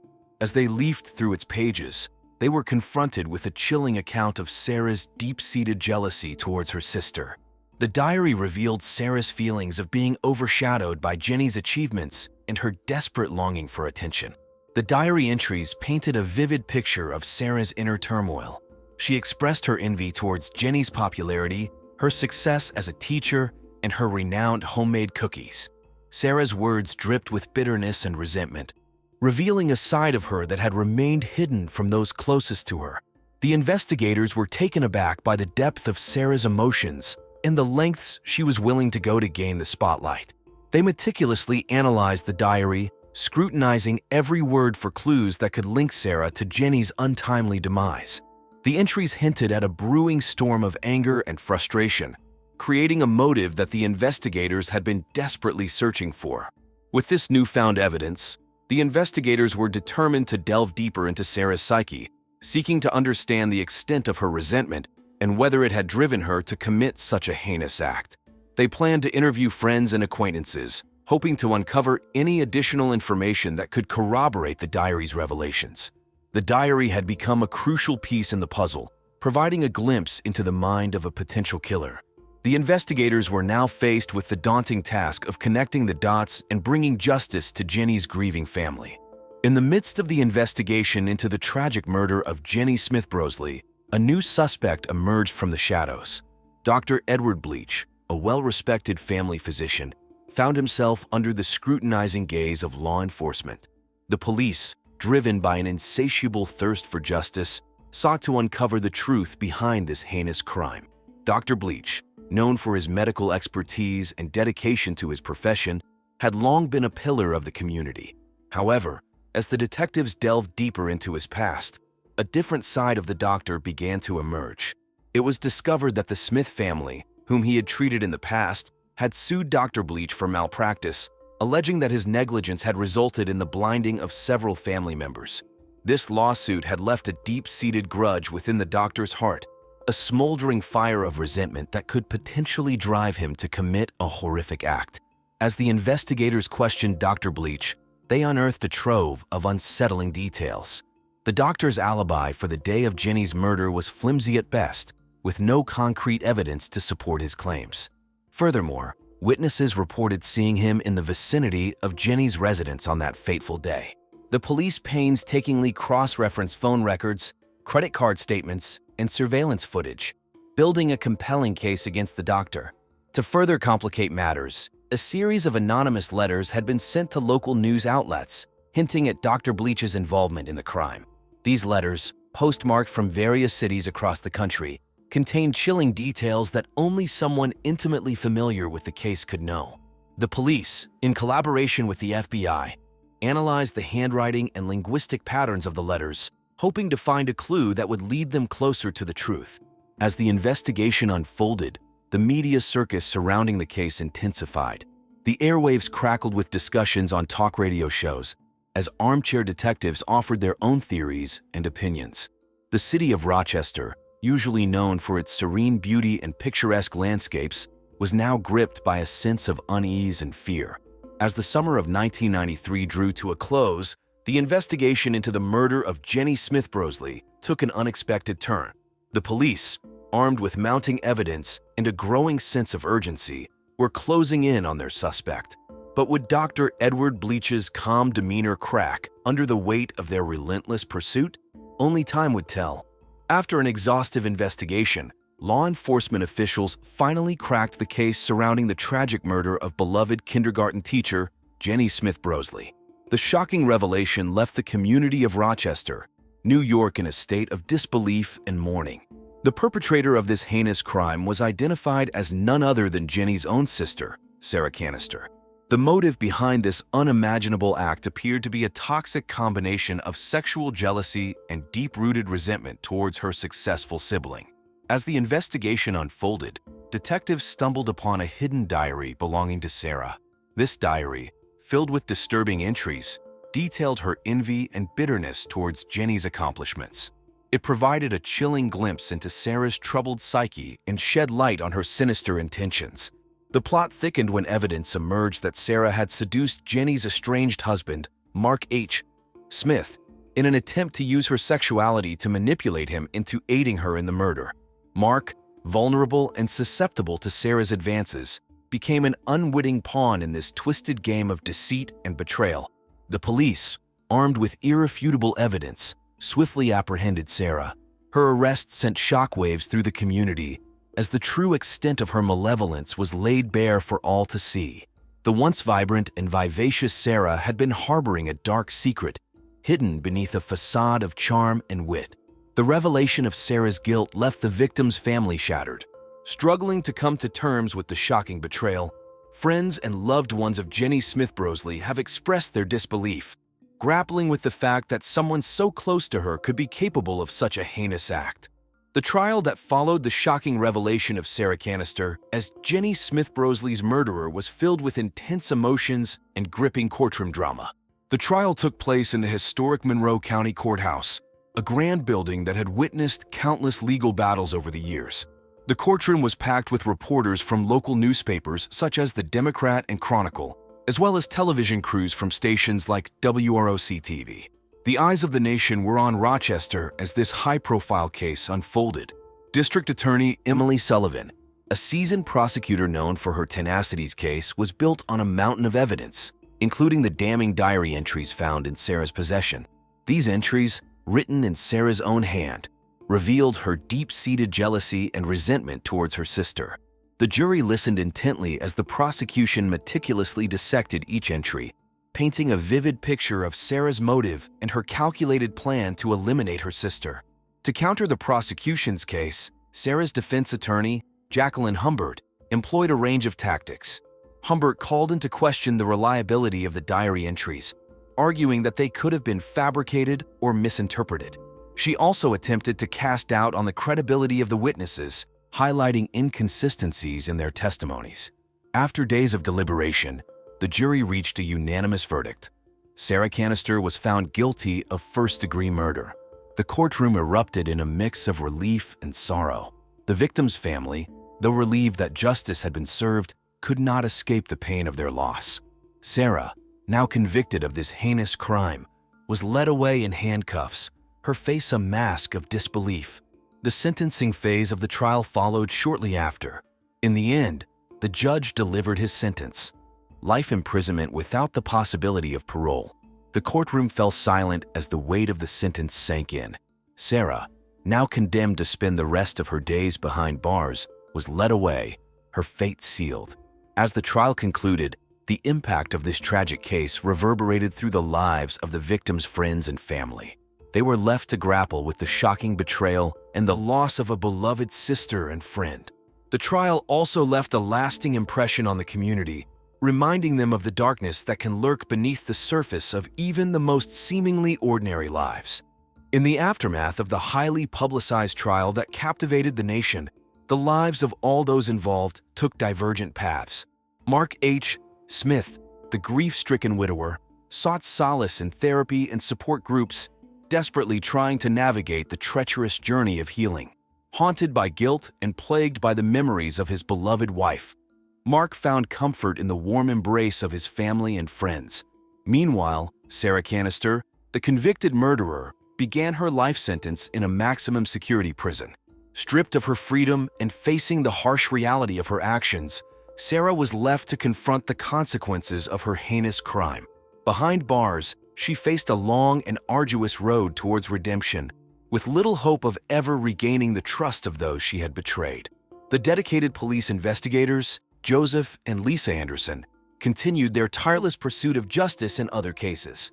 Driven by a deep sense of duty and a burning desire to protect their community, they tirelessly worked to bring closure to other victims and their families. Their commitment to upholding the law and ensuring the safety of their fellow citizens remained unwavering. August of 1993 will forever be etched in the collective memory of the community as they grappled with the shocking betrayal and the profound impact it had on their lives. The trial had dominated headlines, capturing the attention of the nation and leaving an indelible mark on the city of Rochester. As we conclude this episode of True Crime Case Files, we are reminded of the darkness that can lurk behind closed doors. The tragic tale of Jenny Smith Brosley serves as a cautionary reminder of the depths to which jealousy and resentment can drive a person. Through the tireless efforts of law enforcement and the resilience of the victim's loved ones, justice was ultimately served. Claudia Powell, a 29-year-old woman from Eupora, Mississippi, was known as the psychic and astrologer of her community. She had a deep connection with the spiritual world and was highly regarded by those who sought her guidance. Claudia's father, Reverend Vance Weiss Powell, a Baptist minister from the neighboring town of Mathiston, had a complicated relationship with his daughter's work. He believed that her abilities were influenced by evil forces despite their close bond. Claudia was a proud Aries and an active participant in the world of Dungeons & Dragons, where she embraced the persona of Lysandra Dragonslayer. She immersed herself in her work, with aspirations of expanding her psychic abilities. As January of 2008 rolled in, she was determined to take her skills to new heights. Eupora, a small town in Mississippi, was abuzz with excitement for the new year. The community was still recovering from the aftermath of the devastating tornado that had struck the region the previous year. The local newspaper, the Webster Progress-Times, reported on the progress made in the town's recovery efforts. It highlighted the resilience of the community and the hope that the new year brought. Claudia's clients, who came from all walks of life, relied on her guidance to navigate the uncertainties of the future. She had gained a reputation for her accurate predictions and insightful readings. Her name was often mentioned in conversations at the local Upora coffee house, where townsfolk gathered to discuss the latest happenings. However, not everyone in Upora was a believer in Kadia's abilities. Some skeptics dismissed her as a charlatan, claiming that her predictions were nothing more than lucky guesses. This skepticism only fueled Kadia's determination to prove herself and silence her critics. As the days passed, Kadia's dedication to her craft intensified. She spent hours studying astrology charts, practicing her psychic readings, and honing her skills. She had recently purchased a new set of tarot cards from Mystic Moon Magic Shop, a popular metaphysical store in nearby Starkville. The cards were said to be enchanted, enhancing the accuracy of her readings. On the cold winter evening of January 23, 2008, the small town of Upora, Mississippi was cloaked in an eerie stillness. The air hung heavy with a sense of foreboding, as if nature itself held its breath in anticipation of the tragic events that were about to unfold. As twilight descended upon the town, casting long shadows across the landscape, the lifeless body of 29-year-old Kadia Powell was discovered beneath the majestic Magnolia tree that adorned her backyard. The grim discovery was made by Patty Delgado, a close friend and neighbor of the deceased psychic and astrologer. Patty, who had grown concerned after not hearing from Kadia for several days, ventured over to her house to check on her well-being. What Patty encountered was a scene straight out of a nightmare. The lifeless body of her dear friend lay sprawled on the ground, bathed in the pale moonlight. Shock and horror washed over Patty as she frantically dialed emergency services, her trembling voice betraying her disbelief at the sight before her. Within minutes, the Upora Police Department descended upon the scene, their flashing blue lights illuminating the otherwise dark and somber neighborhood. Officers cordoned off the area, preventing curious onlookers from getting too close. The news of Kadia's untimely demise spread like wildfire through the tight-knit community, leaving its residents in a state of shock and disbelief. Local media outlets, such as the Upora Gazette and the Mississippi Times, dedicated coverage to the perplexing case. The story captured the attention of the nation, with news outlets like CNN and Fox News picking up the story, eager to delve into the enigma surrounding Kadia's demise. As the days turned into weeks, the investigation took numerous twists and turns, leading detectives down a labyrinth of clues and potential suspects. The once peaceful streets of Upora became a hotbed of speculation and intrigue, as residents grappled with the unsettling knowledge that a killer could be lurking among them. As news of Kadia Powell's tragic death spread throughout the town of Upora, the community was left in shock and disbelief. The small Mississippi town, known for its close-knit residents and peaceful atmosphere, had never experienced such a heinous crime. The murder of a beloved psychic and astrologer sent shockwaves through the community, leaving everyone searching for answers. The investigation into Kadia's death was swiftly taken over by the local police department, with detectives Felicia Wallister and Sherry Backram leading the charge. These seasoned investigators were no strangers to solving crimes, having successfully closed numerous cases in the past. Their dedication and commitment to justice were evident from the moment they arrived at the crime scene. The detectives meticulously combed through every inch of the area surrounding the Magnolia tree where Kadia's lifeless body was found. They carefully collected any potential evidence, taking note of even the smallest detail. Every leaf, every blade of grass, and every footprint was analyzed, as the detectives left no stone unturned in their quest for the truth. As the investigation unfolded, the detectives discovered several key pieces of evidence that would prove crucial in piecing together the events leading up to Kadia's death. They found a series of text messages on her phone, indicating a possible conflict with an unidentified individual. The detectives traced the number, leading them to a person of interest who lived in a neighboring town. The detectives also interviewed friends and family members, hoping to gain insight into Kadia's personal life and potential motives for her murder. They discovered that she had recently been featured in a local newspaper article, highlighting her unique abilities as a psychic and astrologer. The article had garnered attention from both supporters and skeptics alike, leading to a heated debate within the community. Additionally, the detectives uncovered a diary belonging to Kadia, in which she detailed her aspirations and fears. The entries revealed her desire to expand her psychic abilities and her struggle to gain acceptance from her father, Reverend Vance Powell. These personal insights shed light on the complexities of Kadia's life and provided the detectives with a deeper understanding of the victim. As the investigation continued, The detectives faced numerous challenges and setbacks.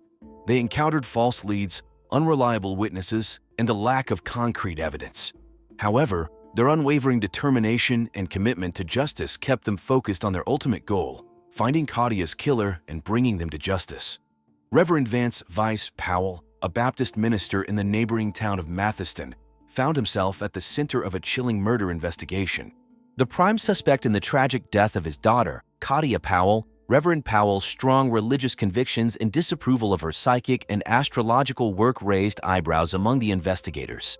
As the police interrogated Reverend Powell, they sought to uncover any potential motives he might have had for committing such a heinous crime. The suspect's response was a mix of anger and denial, vehemently proclaiming his innocence. However, the investigators knew they had to dig deeper into his background to uncover the truth. Reverend Powell's opposition to his daughter's involvement in the psychic world was well known in the tight-knit community. He believed that her work was influenced by evil forces and would lead her down a path to damnation. This belief put him at odds with Kadia and caused tension within their relationship. The investigators delved into Reverend Powell's past, searching for any evidence that could link him to the crime. They discovered that he had a reputation for being a strict and controlling father, often clashing with Kadia over her choices in life. The tension between them had escalated in the months leading up to her death, as Kadia had expressed her desire to expand her psychic abilities. To further complicate matters, Reverend Powell's sermons at the Mathiston Baptist Church had become increasingly fiery and passionate in the weeks preceding the murder. He had been warning his congregation about the dangers of the occult and the influence of demons in people's lives. Some members of the community wondered if his sermons were a veiled confession of guilt. As the investigation continued, the detectives meticulously combed through Reverend Powell's phone records, financial transactions, and personal belongings. They interviewed friends, family, and members of the congregation to gather more information about his character and potential motives. The investigators knew that they had a challenging task ahead of them. They had to separate fact from speculation and build a solid case against Reverend Powell if they were to bring justice for Kadia's tragic death. The truth, they believed, was hidden somewhere within the web of secrets and emotions that surrounded this small Mississippi town. As the investigation into the murder of Kadia Powell unfolded, a shocking revelation came to light. Another life had been cut short in the small town of Eupora, Mississippi. The victim, Syria Denham, a 25-year-old cashier at the local Dollar General, was found dead in her own home. The discovery sent shockwaves through the community, deepening the sense of fear and unease that had already taken hold. Syria's body had been hidden in the refrigerator, a chilling detail that added to the macabre nature of the crime. The police determined that she had been killed a few days prior to Kadia's tragic death.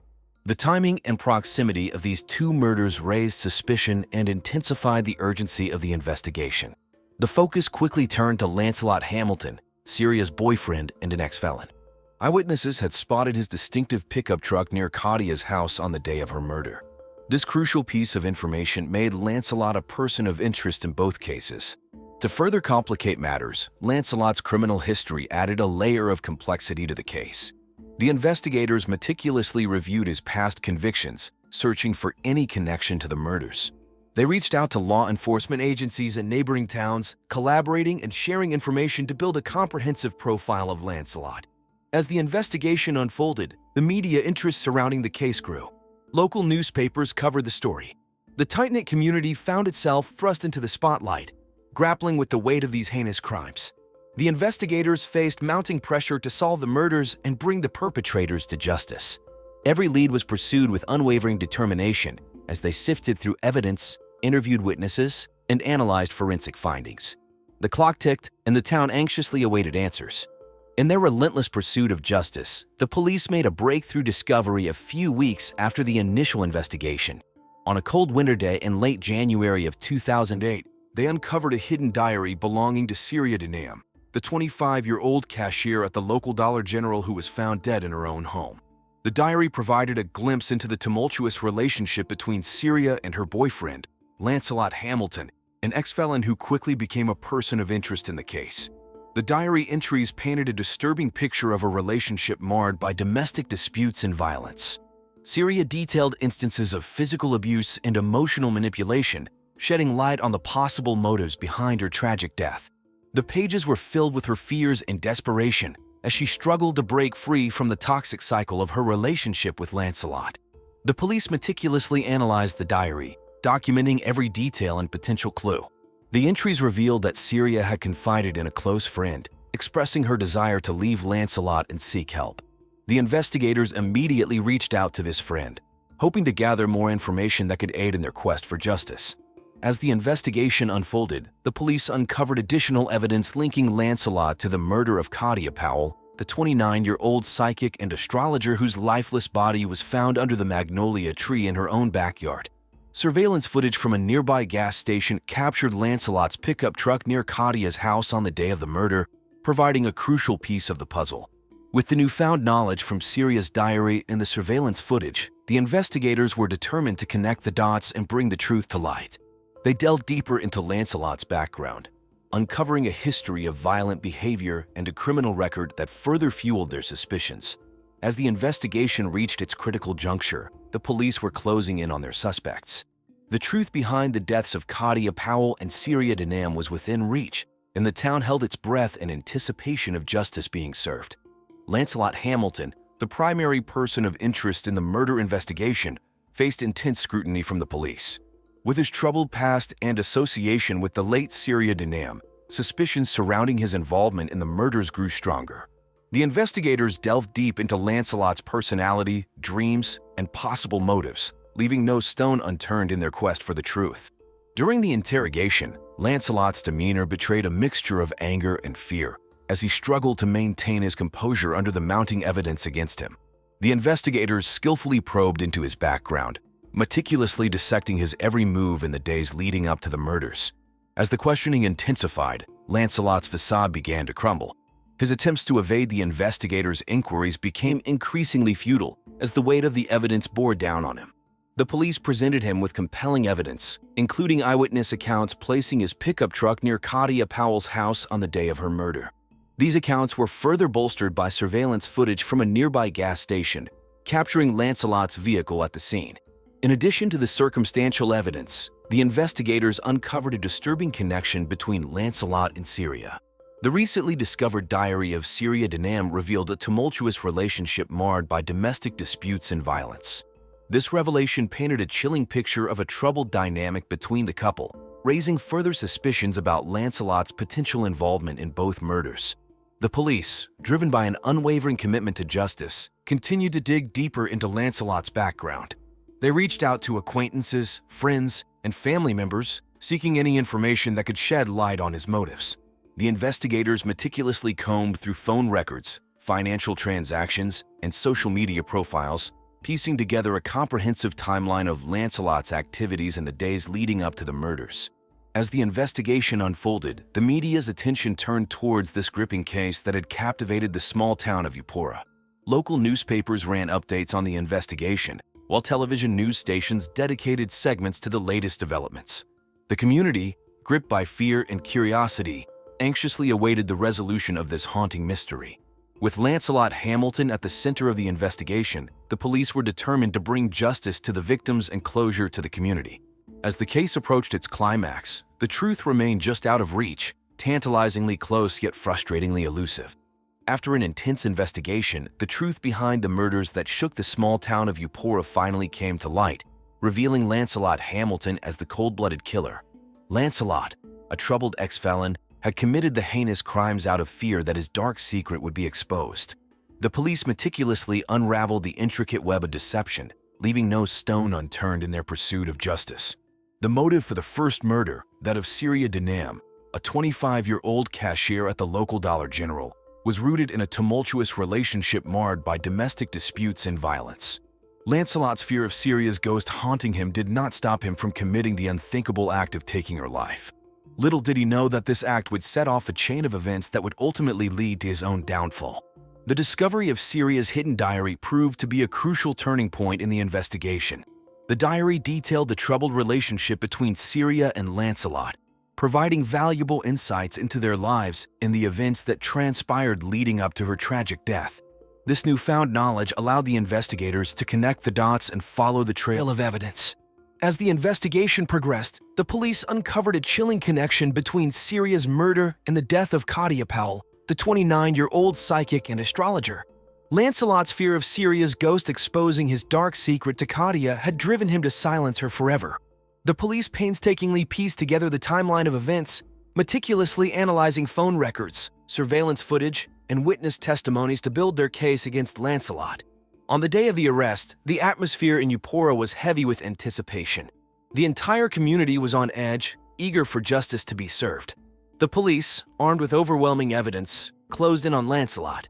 The arrest took place on a cold winter morning, the same chilling backdrop that had witnessed the crimes committed. As the handcuffs clicked shut, a collective sigh of relief swept through the town. The arrest of Lancelot Hamilton sent shockwaves through the community, leaving Katia's family devastated and the townspeople grappling with the horrifying reality that such evil could exist in their midst. The media frenzy that followed was unprecedented, with news outlets from across the state covering the shocking details of the case. The story of murder under the Magnolia trees became a cautionary tale, a reminder that darkness can lurk even in the most seemingly idyllic places. The trial that ensued was a solemn affair, filled with heightened emotions and a sense of justice hanging in the balance. District Attorney Warren Prancett, a seasoned prosecutor known for his unwavering dedication to upholding the law, presented a compelling case against Lancelot Hamilton. Prancett meticulously outlined the chilling details of the murders, painting a vivid picture of the heinous crimes committed in the small town of Eupora, Mississippi. In the courtroom, the victim's family sat with a mixture of grief and anticipation as they watched the proceedings unfold. The defense attorney, David Joe Lodies, a renowned legal expert known for his tenacity, fought fiercely to cast doubt on the evidence presented by the prosecution. Lodies argued that the police had rushed to judgment and that there were other plausible suspects that had not been thoroughly investigated. Throughout the trial, the courtroom was filled with tension as witnesses were called to the stand. Friends and acquaintances of both victims bravely took the stand, recounting their interactions with Lancelot Hamilton and the victims in the months leading up to their deaths. The prosecution presented a mountain of evidence, including phone records, DNA analysis, and eyewitness testimonies, all pointing towards Hamilton's guilt. As the trial progressed, the media frenzy surrounding the case reached a fever pitch. News outlets from across Mississippi descended upon Eupora, eager to report on the sensational trial. Journalists from jostled for prime spots in the overcrowded courtroom, their pens poised to capture every detail of the proceedings. After weeks of intense courtroom drama, the jury finally reached a verdict. The courtroom fell into a hushed silence as the forepersons stood up to deliver the verdict. Guilty. The word reverberated through the room, causing gasps and tears to flow from the victims' families. The weight of the guilty verdict was palpable, offering a sense of closure to those who had lost their loved ones so tragically. Lancelot Hamilton, now convicted of both murders, was sentenced to life in prison without the possibility of parole. The sentencing brought a mix of relief and sorrow to the victims' families as they grappled with the finality of the court's decision. Some found solace in the fact that justice had been served, while others still struggled to come to terms with the loss they had endured. The impact of the trial extended far beyond the courtroom walls, leaving an indelible mark on the community of Eupora. The townsfolk, once united in their grief, now faced the difficult task of healing and moving forward. After the conclusion of the trial, the individuals involved in the murder under the Magnolia trees case embarked on their own journeys of healing and moving forward. Reverend Vance Weiss Powell, Katia's father, grappled with the guilt and remorse of his strained relationship with his daughter. He sought solace in his faith, finding comfort in the support of his congregation and the prayers of the community. Reverend Powell dedicated himself to spreading a message of love and forgiveness, hoping to prevent similar tragedies from occurring in the future. Meanwhile, the police investigators, Detectives Felicia Wallister and Sherry Backram, continued their tireless pursuit of justice in other cases. They remain committed to protecting the community, tirelessly working to solve crimes and bring closure to victims and their families. Their dedication and meticulous approach earned them accolades from their colleagues and the respect of the community. Katia's family and friends found solace in each other, supporting one another through the difficult process of grieving and healing. They held a memorial service to honor Katia's memory, inviting friends, family, and community members to celebrate her life. The service was a somber yet uplifting event, filled with heartfelt speeches, music, and shared memories. The community came together, offering their condolences and support to Katia's loved ones. In the wider community of Eupora, Mississippi, the impact of the case was profound. The tragic events had shaken the town to its core, leaving a lasting imprint on its residents. The local newspaper, the Yupora Times, dedicated several articles to the case, documenting the investigation, trial, and the aftermath. The case also garnered attention from regional news outlets, with television stations like WDVA and WAPT covering the trial proceedings. As the town slowly began to heal, the community rallied together, organizing events and initiatives to promote healing and unity. Local businesses, such as the Magnolia Diner and the Yupora Flower Shop, offered their services in support to the victims' families. The tragedy had brought the community closer, fostering a sense of resilience and solidarity. In the years that followed, Yupora, Mississippi, continued to rebuild and move forward. The murder under the Magnolia trees case served as a stark reminder of the fragility of life and the importance of cherishing our loved ones. The town learned valuable lessons about the power of community, compassion, and the pursuit of justice. The memory of Kadia and Syria remained alive in the hearts of those who knew them, and their legacy served as a reminder to embrace life and support one another. The murder under the Magnolia trees case remains etched in the annals of Yupora's history, a chilling reminder of the fragility of life and the depths of human darkness. It serves as a testament to the tireless efforts of law enforcement, the resilience of the victims' loved ones, and the enduring power of justice. Martha Umbrell was a 46-year-old woman who lived in Franklin, Tennessee. She worked as a librarian at the local high school, Franklin High. Martha was well loved by students and teachers. She always had a warm smile and loved helping students find books that they would enjoy. Martha was passionate about reading and wanted everyone to love books as much as she did. Martha also enjoyed gardening. On weekends, she spent hours tending to her flower beds. Her garden was full of colorful flowers that brightened up her home. Besides books and gardening, Martha's greatest love was her family. She had 3 children, 17-year-old Jace, and 8-year-old twins named Cricket and Boost. Martha was a devoted mother who always put her children first. She made sure they had everything they needed and often helped them with their homework. Martha's husband, Thomas J. Umbrell, was an insurance agent. Though Thomas was often busy with work, he and Martha always made time for family. They often had family dinners and loved watching movies together. In May 2005, Martha was busy planning a summer vacation for her family. They talked about visiting Disney World, which made the kids very excited. At Franklin High School, Martha was preparing for the end of the school year. She helped students return their books and talked to them about summer reading plans. Martha organized a book fair to encourage students to read over the summer. Her colleagues admired her dedication and hard work. Martha's friends described her as kind and caring. She always made time to listen to others and offered help. She was a person who brought people together. Her home was often a gathering place for friends and neighbors. Martha loved hosting barbecues and garden parties where she served homemade dishes and shared gardening tips. Just days before her death, Martha was happy and excited about the future. She talked about planting new flowers in her garden and planning her family's trip to Disney World in the summer. Her tragic death shocked everyone who knew her, leaving a void in the community that loved her so much. On May 18, 2005, the weather in Franklin, Tennessee was clear and cool, the perfect weather for some time outdoors. Around 7:30 a.m., Thomas J. Umbrell, Martha's husband, reported her missing. Martha had not come home from work the previous day. Thomas was worried because it was not like her to disappear without saying anything. Later that afternoon, Ryan Jenkins, a local hiker, decided to take a walk in the nearby park, Franklin Park. It was a popular spot for people to enjoy nature, with many trails and picnic areas. As Ryan was walking along a secluded trail, he noticed something unusual. He saw a shape lying in the bushes off the path. Curious and a bit worried, he went closer to see what it was. To his horror, Ryan realized it was a naked woman's body. He quickly recognized her from the local news as Martha Umbrell, the missing librarian. Ryan was shocked and scared.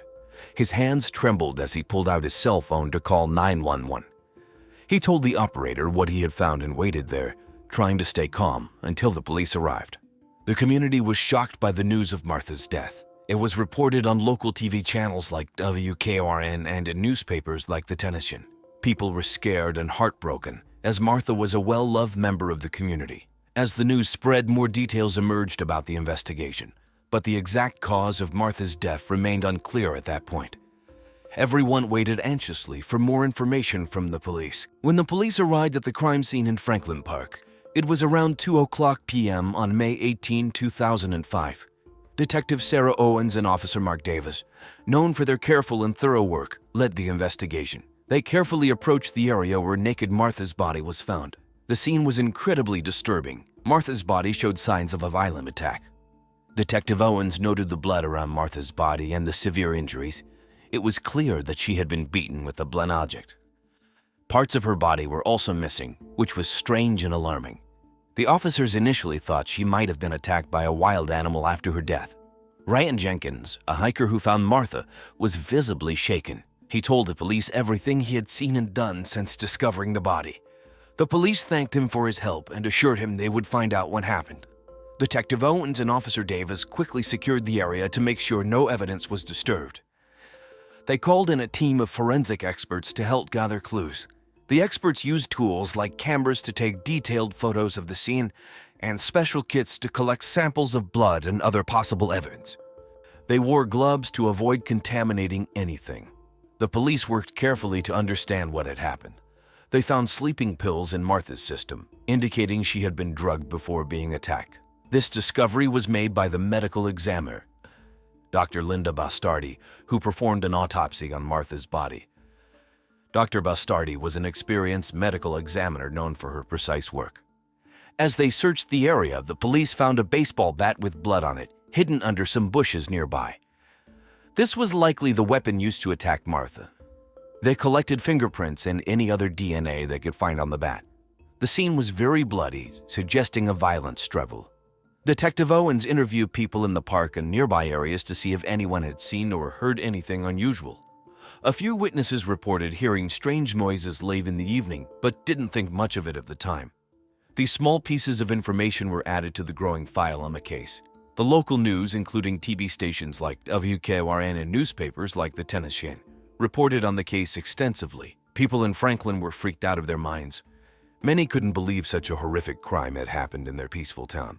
Detective Owens assured the public that they were doing everything they could to find out who was responsible for Martha's death.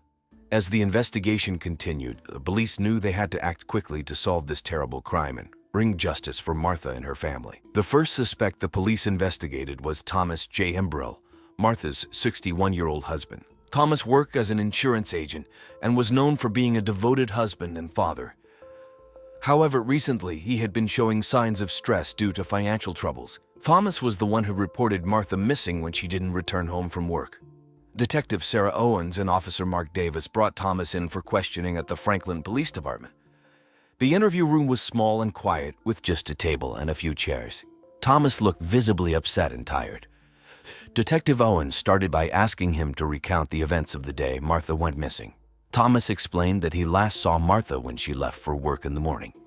He said he became worried when she didn't come home by dinner time. He tried calling her cell phone, but there was no answer. He called some of her friends and coworkers, but no one had seen her. Finally, he called the police early the next morning.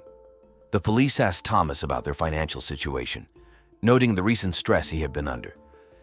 Thomas admitted they were having money problems, but he insisted he would never hurt Martha. He spoke about their plans for a family vacation to Disney World, America's #1 destination for families, and how they were looking forward to spending time together. Thomas's emotional state was evident throughout the interrogation. He was cooperative and answered all questions, but he was also clearly distraught. The police asked if there were any problems in their marriage or if Martha had any enemies. Thomas said their marriage was strong and that they frequently had sex with each other, and he couldn't think of anyone who would want to hurt her. The police also searched Thomas' office and car for any signs of involvement in Martha's death. They didn't find anything suspicious. His coworkers described him as a hardworking and honest man, but they had noticed he seemed more stressed than usual lately. Thomas' alibi checked out. He was seen by neighbors at home during the time Martha went missing, and his phone records showed he made calls to friends and family looking for her. While the financial troubles could have been a possible motive, there was no solid evidence linking him to the crime. As the investigation continued, Thomas remained a person of interest, but the police needed more evidence to determine his involvement. The search for Martha's killer continued as the police looked into other potential suspects. The second suspect the police investigated was Samantha Riley, a 27-year-old coworker of Martha's at Franklin High School. Samantha was known for her strong-willed and outspoken personality. Martha had been seen arguing with her a few days before her disappearance, which led to speculation about a possible motive. Detective Sarah Owens and Officer Mark Davis brought Samantha in for questioning at the Franklin Police Department. Samantha arrived looking nervous but determined. The interview room was the same small, quiet space where they had interviewed Thomas. Detective Owens began by asking Samantha about her relationship with Martha. Samantha explained that she and Martha had worked together in the school library for several years. They usually got along well enough, but recently things had gotten tense. Samantha claimed that Martha had started to sexually harass her, making lewd comments and touching her inappropriately, and that she was scared she might lose her job as she reported it. She insisted that their argument was about this harassment. When asked where she was on the day Martha went missing, Samantha said she had gone home after work and stayed there. She lived alone in a small apartment nearby. The police checked her alibi, but of course, no one could confirm that she was home that evening. Detective Owens asked Samantha if she had any involvement in Martha's death. Samantha became defensive and emotional, firmly denying any wrongdoing. She said she was upset about the harassment but would never harm Martha. Samantha's reaction was a mix of anger and fear. She felt like she was being unfairly accused because of the harassment she experienced. The police also searched Samantha's apartment for any signs of involvement in a crime. They found no evidence linking her to Martha's death. However, they did find notes from the school about the harassment complaint, which supported Samantha's story about their argument. Samantha's co-workers were interviewed as well. Some mentioned that she and Martha, known for her earthy sense of humor, had been make more off-color comments more frequently, but none believed Samantha was capable of such violence. They described her as a passionate but kind person who often stood up for herself and others. Despite the lack of concrete evidence, the police continued to consider Samantha a suspect due to the recent conflict with Martha. As the investigation moved forward, the police kept searching for more clues. Samantha's case was still open, but without solid evidence, the police needed to look at other potential suspects to solve the mystery of Martha's tragic death. On May 21, 2005, the weather in Franklin, Tennessee was warm and sunny. Around 10 o'clock a.m., Detective Sarah Owens received a call from Officer Mark Davis about new evidence in the case. Dr. Linda Bastardi, who coincidentally was a championship runner, had found something unusual while running in the woods near Franklin Park.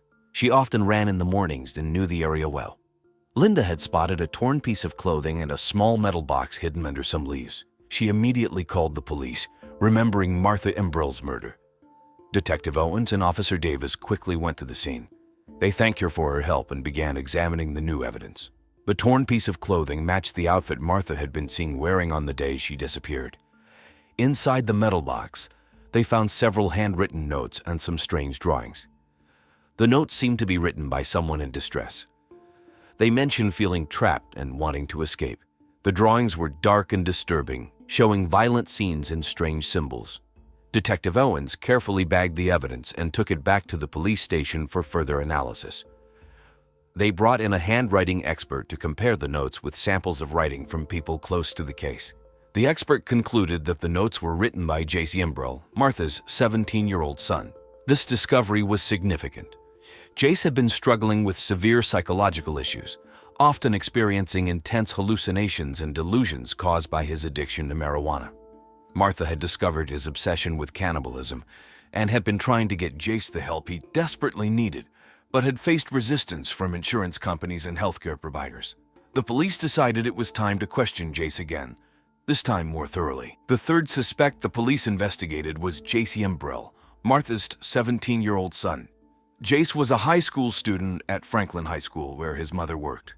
His behavior had recently become more erratic, and his family knew he often experienced intense hallucinations and delusions, worsened by his constant pot smoking. Detective Sarah Owens and Officer Mark Davis brought Jace in for questioning at the Franklin Police Department. The interview room was the same small, quiet space used before. Jace appeared anxious and confused, fidgeting in his chair.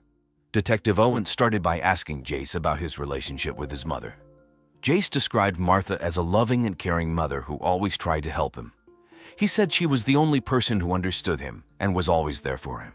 However, he also mentioned feeling a lot of pressure and stress from trying to meet her expectations and his own mental health struggles. When asked about the day his mother went missing, Jace's answers were scattered and inconsistent. He mentioned spending the day at home smoking marijuana and playing video games. The police found his alibi weak and unconvincing. They decided to press further, asking about his recent internet activity. Jace admitted to being part of an online community that discussed cannibalism and other dark topics. He said he was drawn to these discussions because they made him feel understood and provided a sense of belonging. Jace's behavior during the interrogation was erratic. At times, he seemed calm and detached. Other times, he was visibly agitated and upset. The police also searched Jace's room for more evidence. They found disturbing drawings and notes similar to those discovered earlier. These drawings showed violent scenes and strange symbols. The notes revealed Jace's deep psychological distress and fascination with cannibalism. Among his belongings, they also found a blood-stained baseball bat, which matched the weapon used in Martha's murder. Detective Owens asked Jace directly about his involvement in his mother's death. Jace initially denied any involvement but then made an unforgettable statement. "My mom tasted like Lunchables." This shocking statement confirmed the police's worst fears. Jace had not only killed his mother but had also cannibalized her body, believing it would give him her strength and wisdom. With this confession, the police had enough evidence to charge Jace with the murder of his mother, Martha Imbrell. The investigation now turned towards ensuring justice was served for Martha and her grieving family. On May 23, 2005, the weather in Franklin, Tennessee was overcast with a light drizzle. But police were now certain that Jace Imbrell, Martha's 17-year-old son, was responsible for her murder. Jace's confession, combined with the evidence found in his room, painted a clear picture of what had happened. Jace believed that consuming his mother's flesh would give him her strength and wisdom. This delusion stemmed from his marijuana-induced psychosis and was fueled by an online community that glorified cannibalism. Detective Sarah Owens and Officer Mark Davis decided to arrest Jace. They arrived at the Imbrell home around 11 o'clock a.m. Jace was in his room, listening to Eminem and playing Grand Theft Auto. When the police knocked on his door, Jace seemed dazed and confused. Detective Owens informed him that he was under arrest for the murder of his mother, Martha Imbrell. Jace did not resist the arrest. He was calm but appeared to be in a state of shock. As he was led out of the house in handcuffs, the media, including reporters from TV stations like WKRN and newspapers like the Tennessean, gathered outside. Jace shocked everyone by shouting, "My mom tasted like Lunchables." This bizarre statement added to the horror and confusion surrounding the case. Martha's family was devastated by the news. Her husband, Thomas Imbrell, was heartbroken and in disbelief that their son could commit such a heinous act. The community of Franklin, known for its peaceful atmosphere, was deeply shaken. Friends and neighbors struggled to comprehend the tragedy. With Jace in custody, the police continued to gather evidence to ensure a strong case for the upcoming trial. They reviewed his internet history, which revealed extensive interactions with the online cannibalism community. They also found more disturbing drawings and notes that provided insight into Jace's troubled mind. As news of Jace's arrest spread, the local community was filled with a mix of relief and sorrow. People were relieved that the murderer had been caught, but the fact that it was Martha's own son made the situation even more tragic. Detective Owens and Officer Davis worked tirelessly to prepare for the trial. They wanted to ensure that justice was served for Martha and her family. The evidence against Jace was overwhelming, and the police were confident that the trial would result in a conviction. The trial of Jace Imbrell began on September 12, 2005, in Franklin, Tennessee. The courtroom was filled with reporters from TV stations and newspapers. The community was eager for justice for Martha Imbrell. The prosecutor, Alan Matthews, was a 45-year-old attorney known for his sharp mind and dedication to justice. He presented the case against Jace, detailing the gruesome evidence and Jace's confession. Matthews argued that Jace, influenced by his severe mental illness and the online cannibalism community, had brutally murdered his mother. He emphasized the premeditation and the horrific nature of the crime, pushing for the maximum penalty. The defense attorney, Rachel Breezy Kelly, a 38-year-old lawyer with a calm demeanor and strong reputation for defending troubled youths, represented Jace. She argued that Jace's actions were a result of his severe mental illness and marijuana-induced psychosis. Breezy Kelly emphasized that Jace needed psychiatric help, not a harsh prison sentence. She presented evidence of Jace's long history of mental health issues and his mother's efforts to get in treatment, which were hindered by insurance companies and healthcare providers. The jury deliberated for 3 days before returning with a verdict. On September 15, 2005, they found Jace Imbrell guilty of first-degree murder. The judge, mindful of Jace's mental health issues, sentenced him to life in prison with the possibility of parole after 25 years, also mandating psychiatric treatment. The verdict brought mixed reactions. Alan Matthews, the prosecutor, felt justice had been served, ensuring that Jace would be held accountable for his actions. Rachel Breezy Kelly, the defense attorney, expressed relief that Jace would receive psychiatric help, but she had hoped for a lighter sentence. Martha's family was devastated but relieved that the trial was over. Thomas, Jess's father, struggled with the outcome, torn between the love for his son and the horror of losing his wife in such a brutal manner. Friends and neighbors felt the sentence was fair, balancing justice for Martha and the need for Jace to receive treatment. The trial's conclusion left the community in Franklin trying to heal. The media coverage had been extensive, and many hoped that the case would bring attention to the challenges families face when seeking mental health treatment. The Imbrell family, supported by the community, began the long process of moving forward, honoring Martha's memory and coping with the tragic loss. After the trial of Jace Imbrell, life in Franklin, Tennessee, slowly returned to normalcy. The Imbrell family, still reeling from the tragic loss of Martha, tried to piece their lives back together. Thomas Imbrell, Martha's husband, sought solace in his work as an insurance agent, finding distraction and purpose in helping his clients.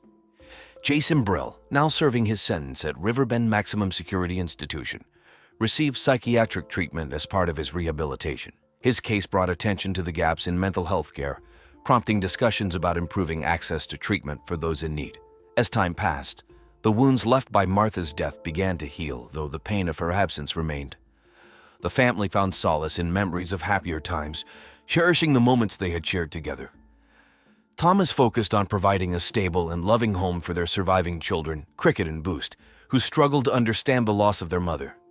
In the years following Martha's death, the Imbrell family found moments of peace and healing amidst the pain. They honored Martha's memory through acts of kindness and service, keeping her spirit alive in their hearts. The community of Franklin continued to offer support, standing together in solidarity against the darkness that had touched their lives.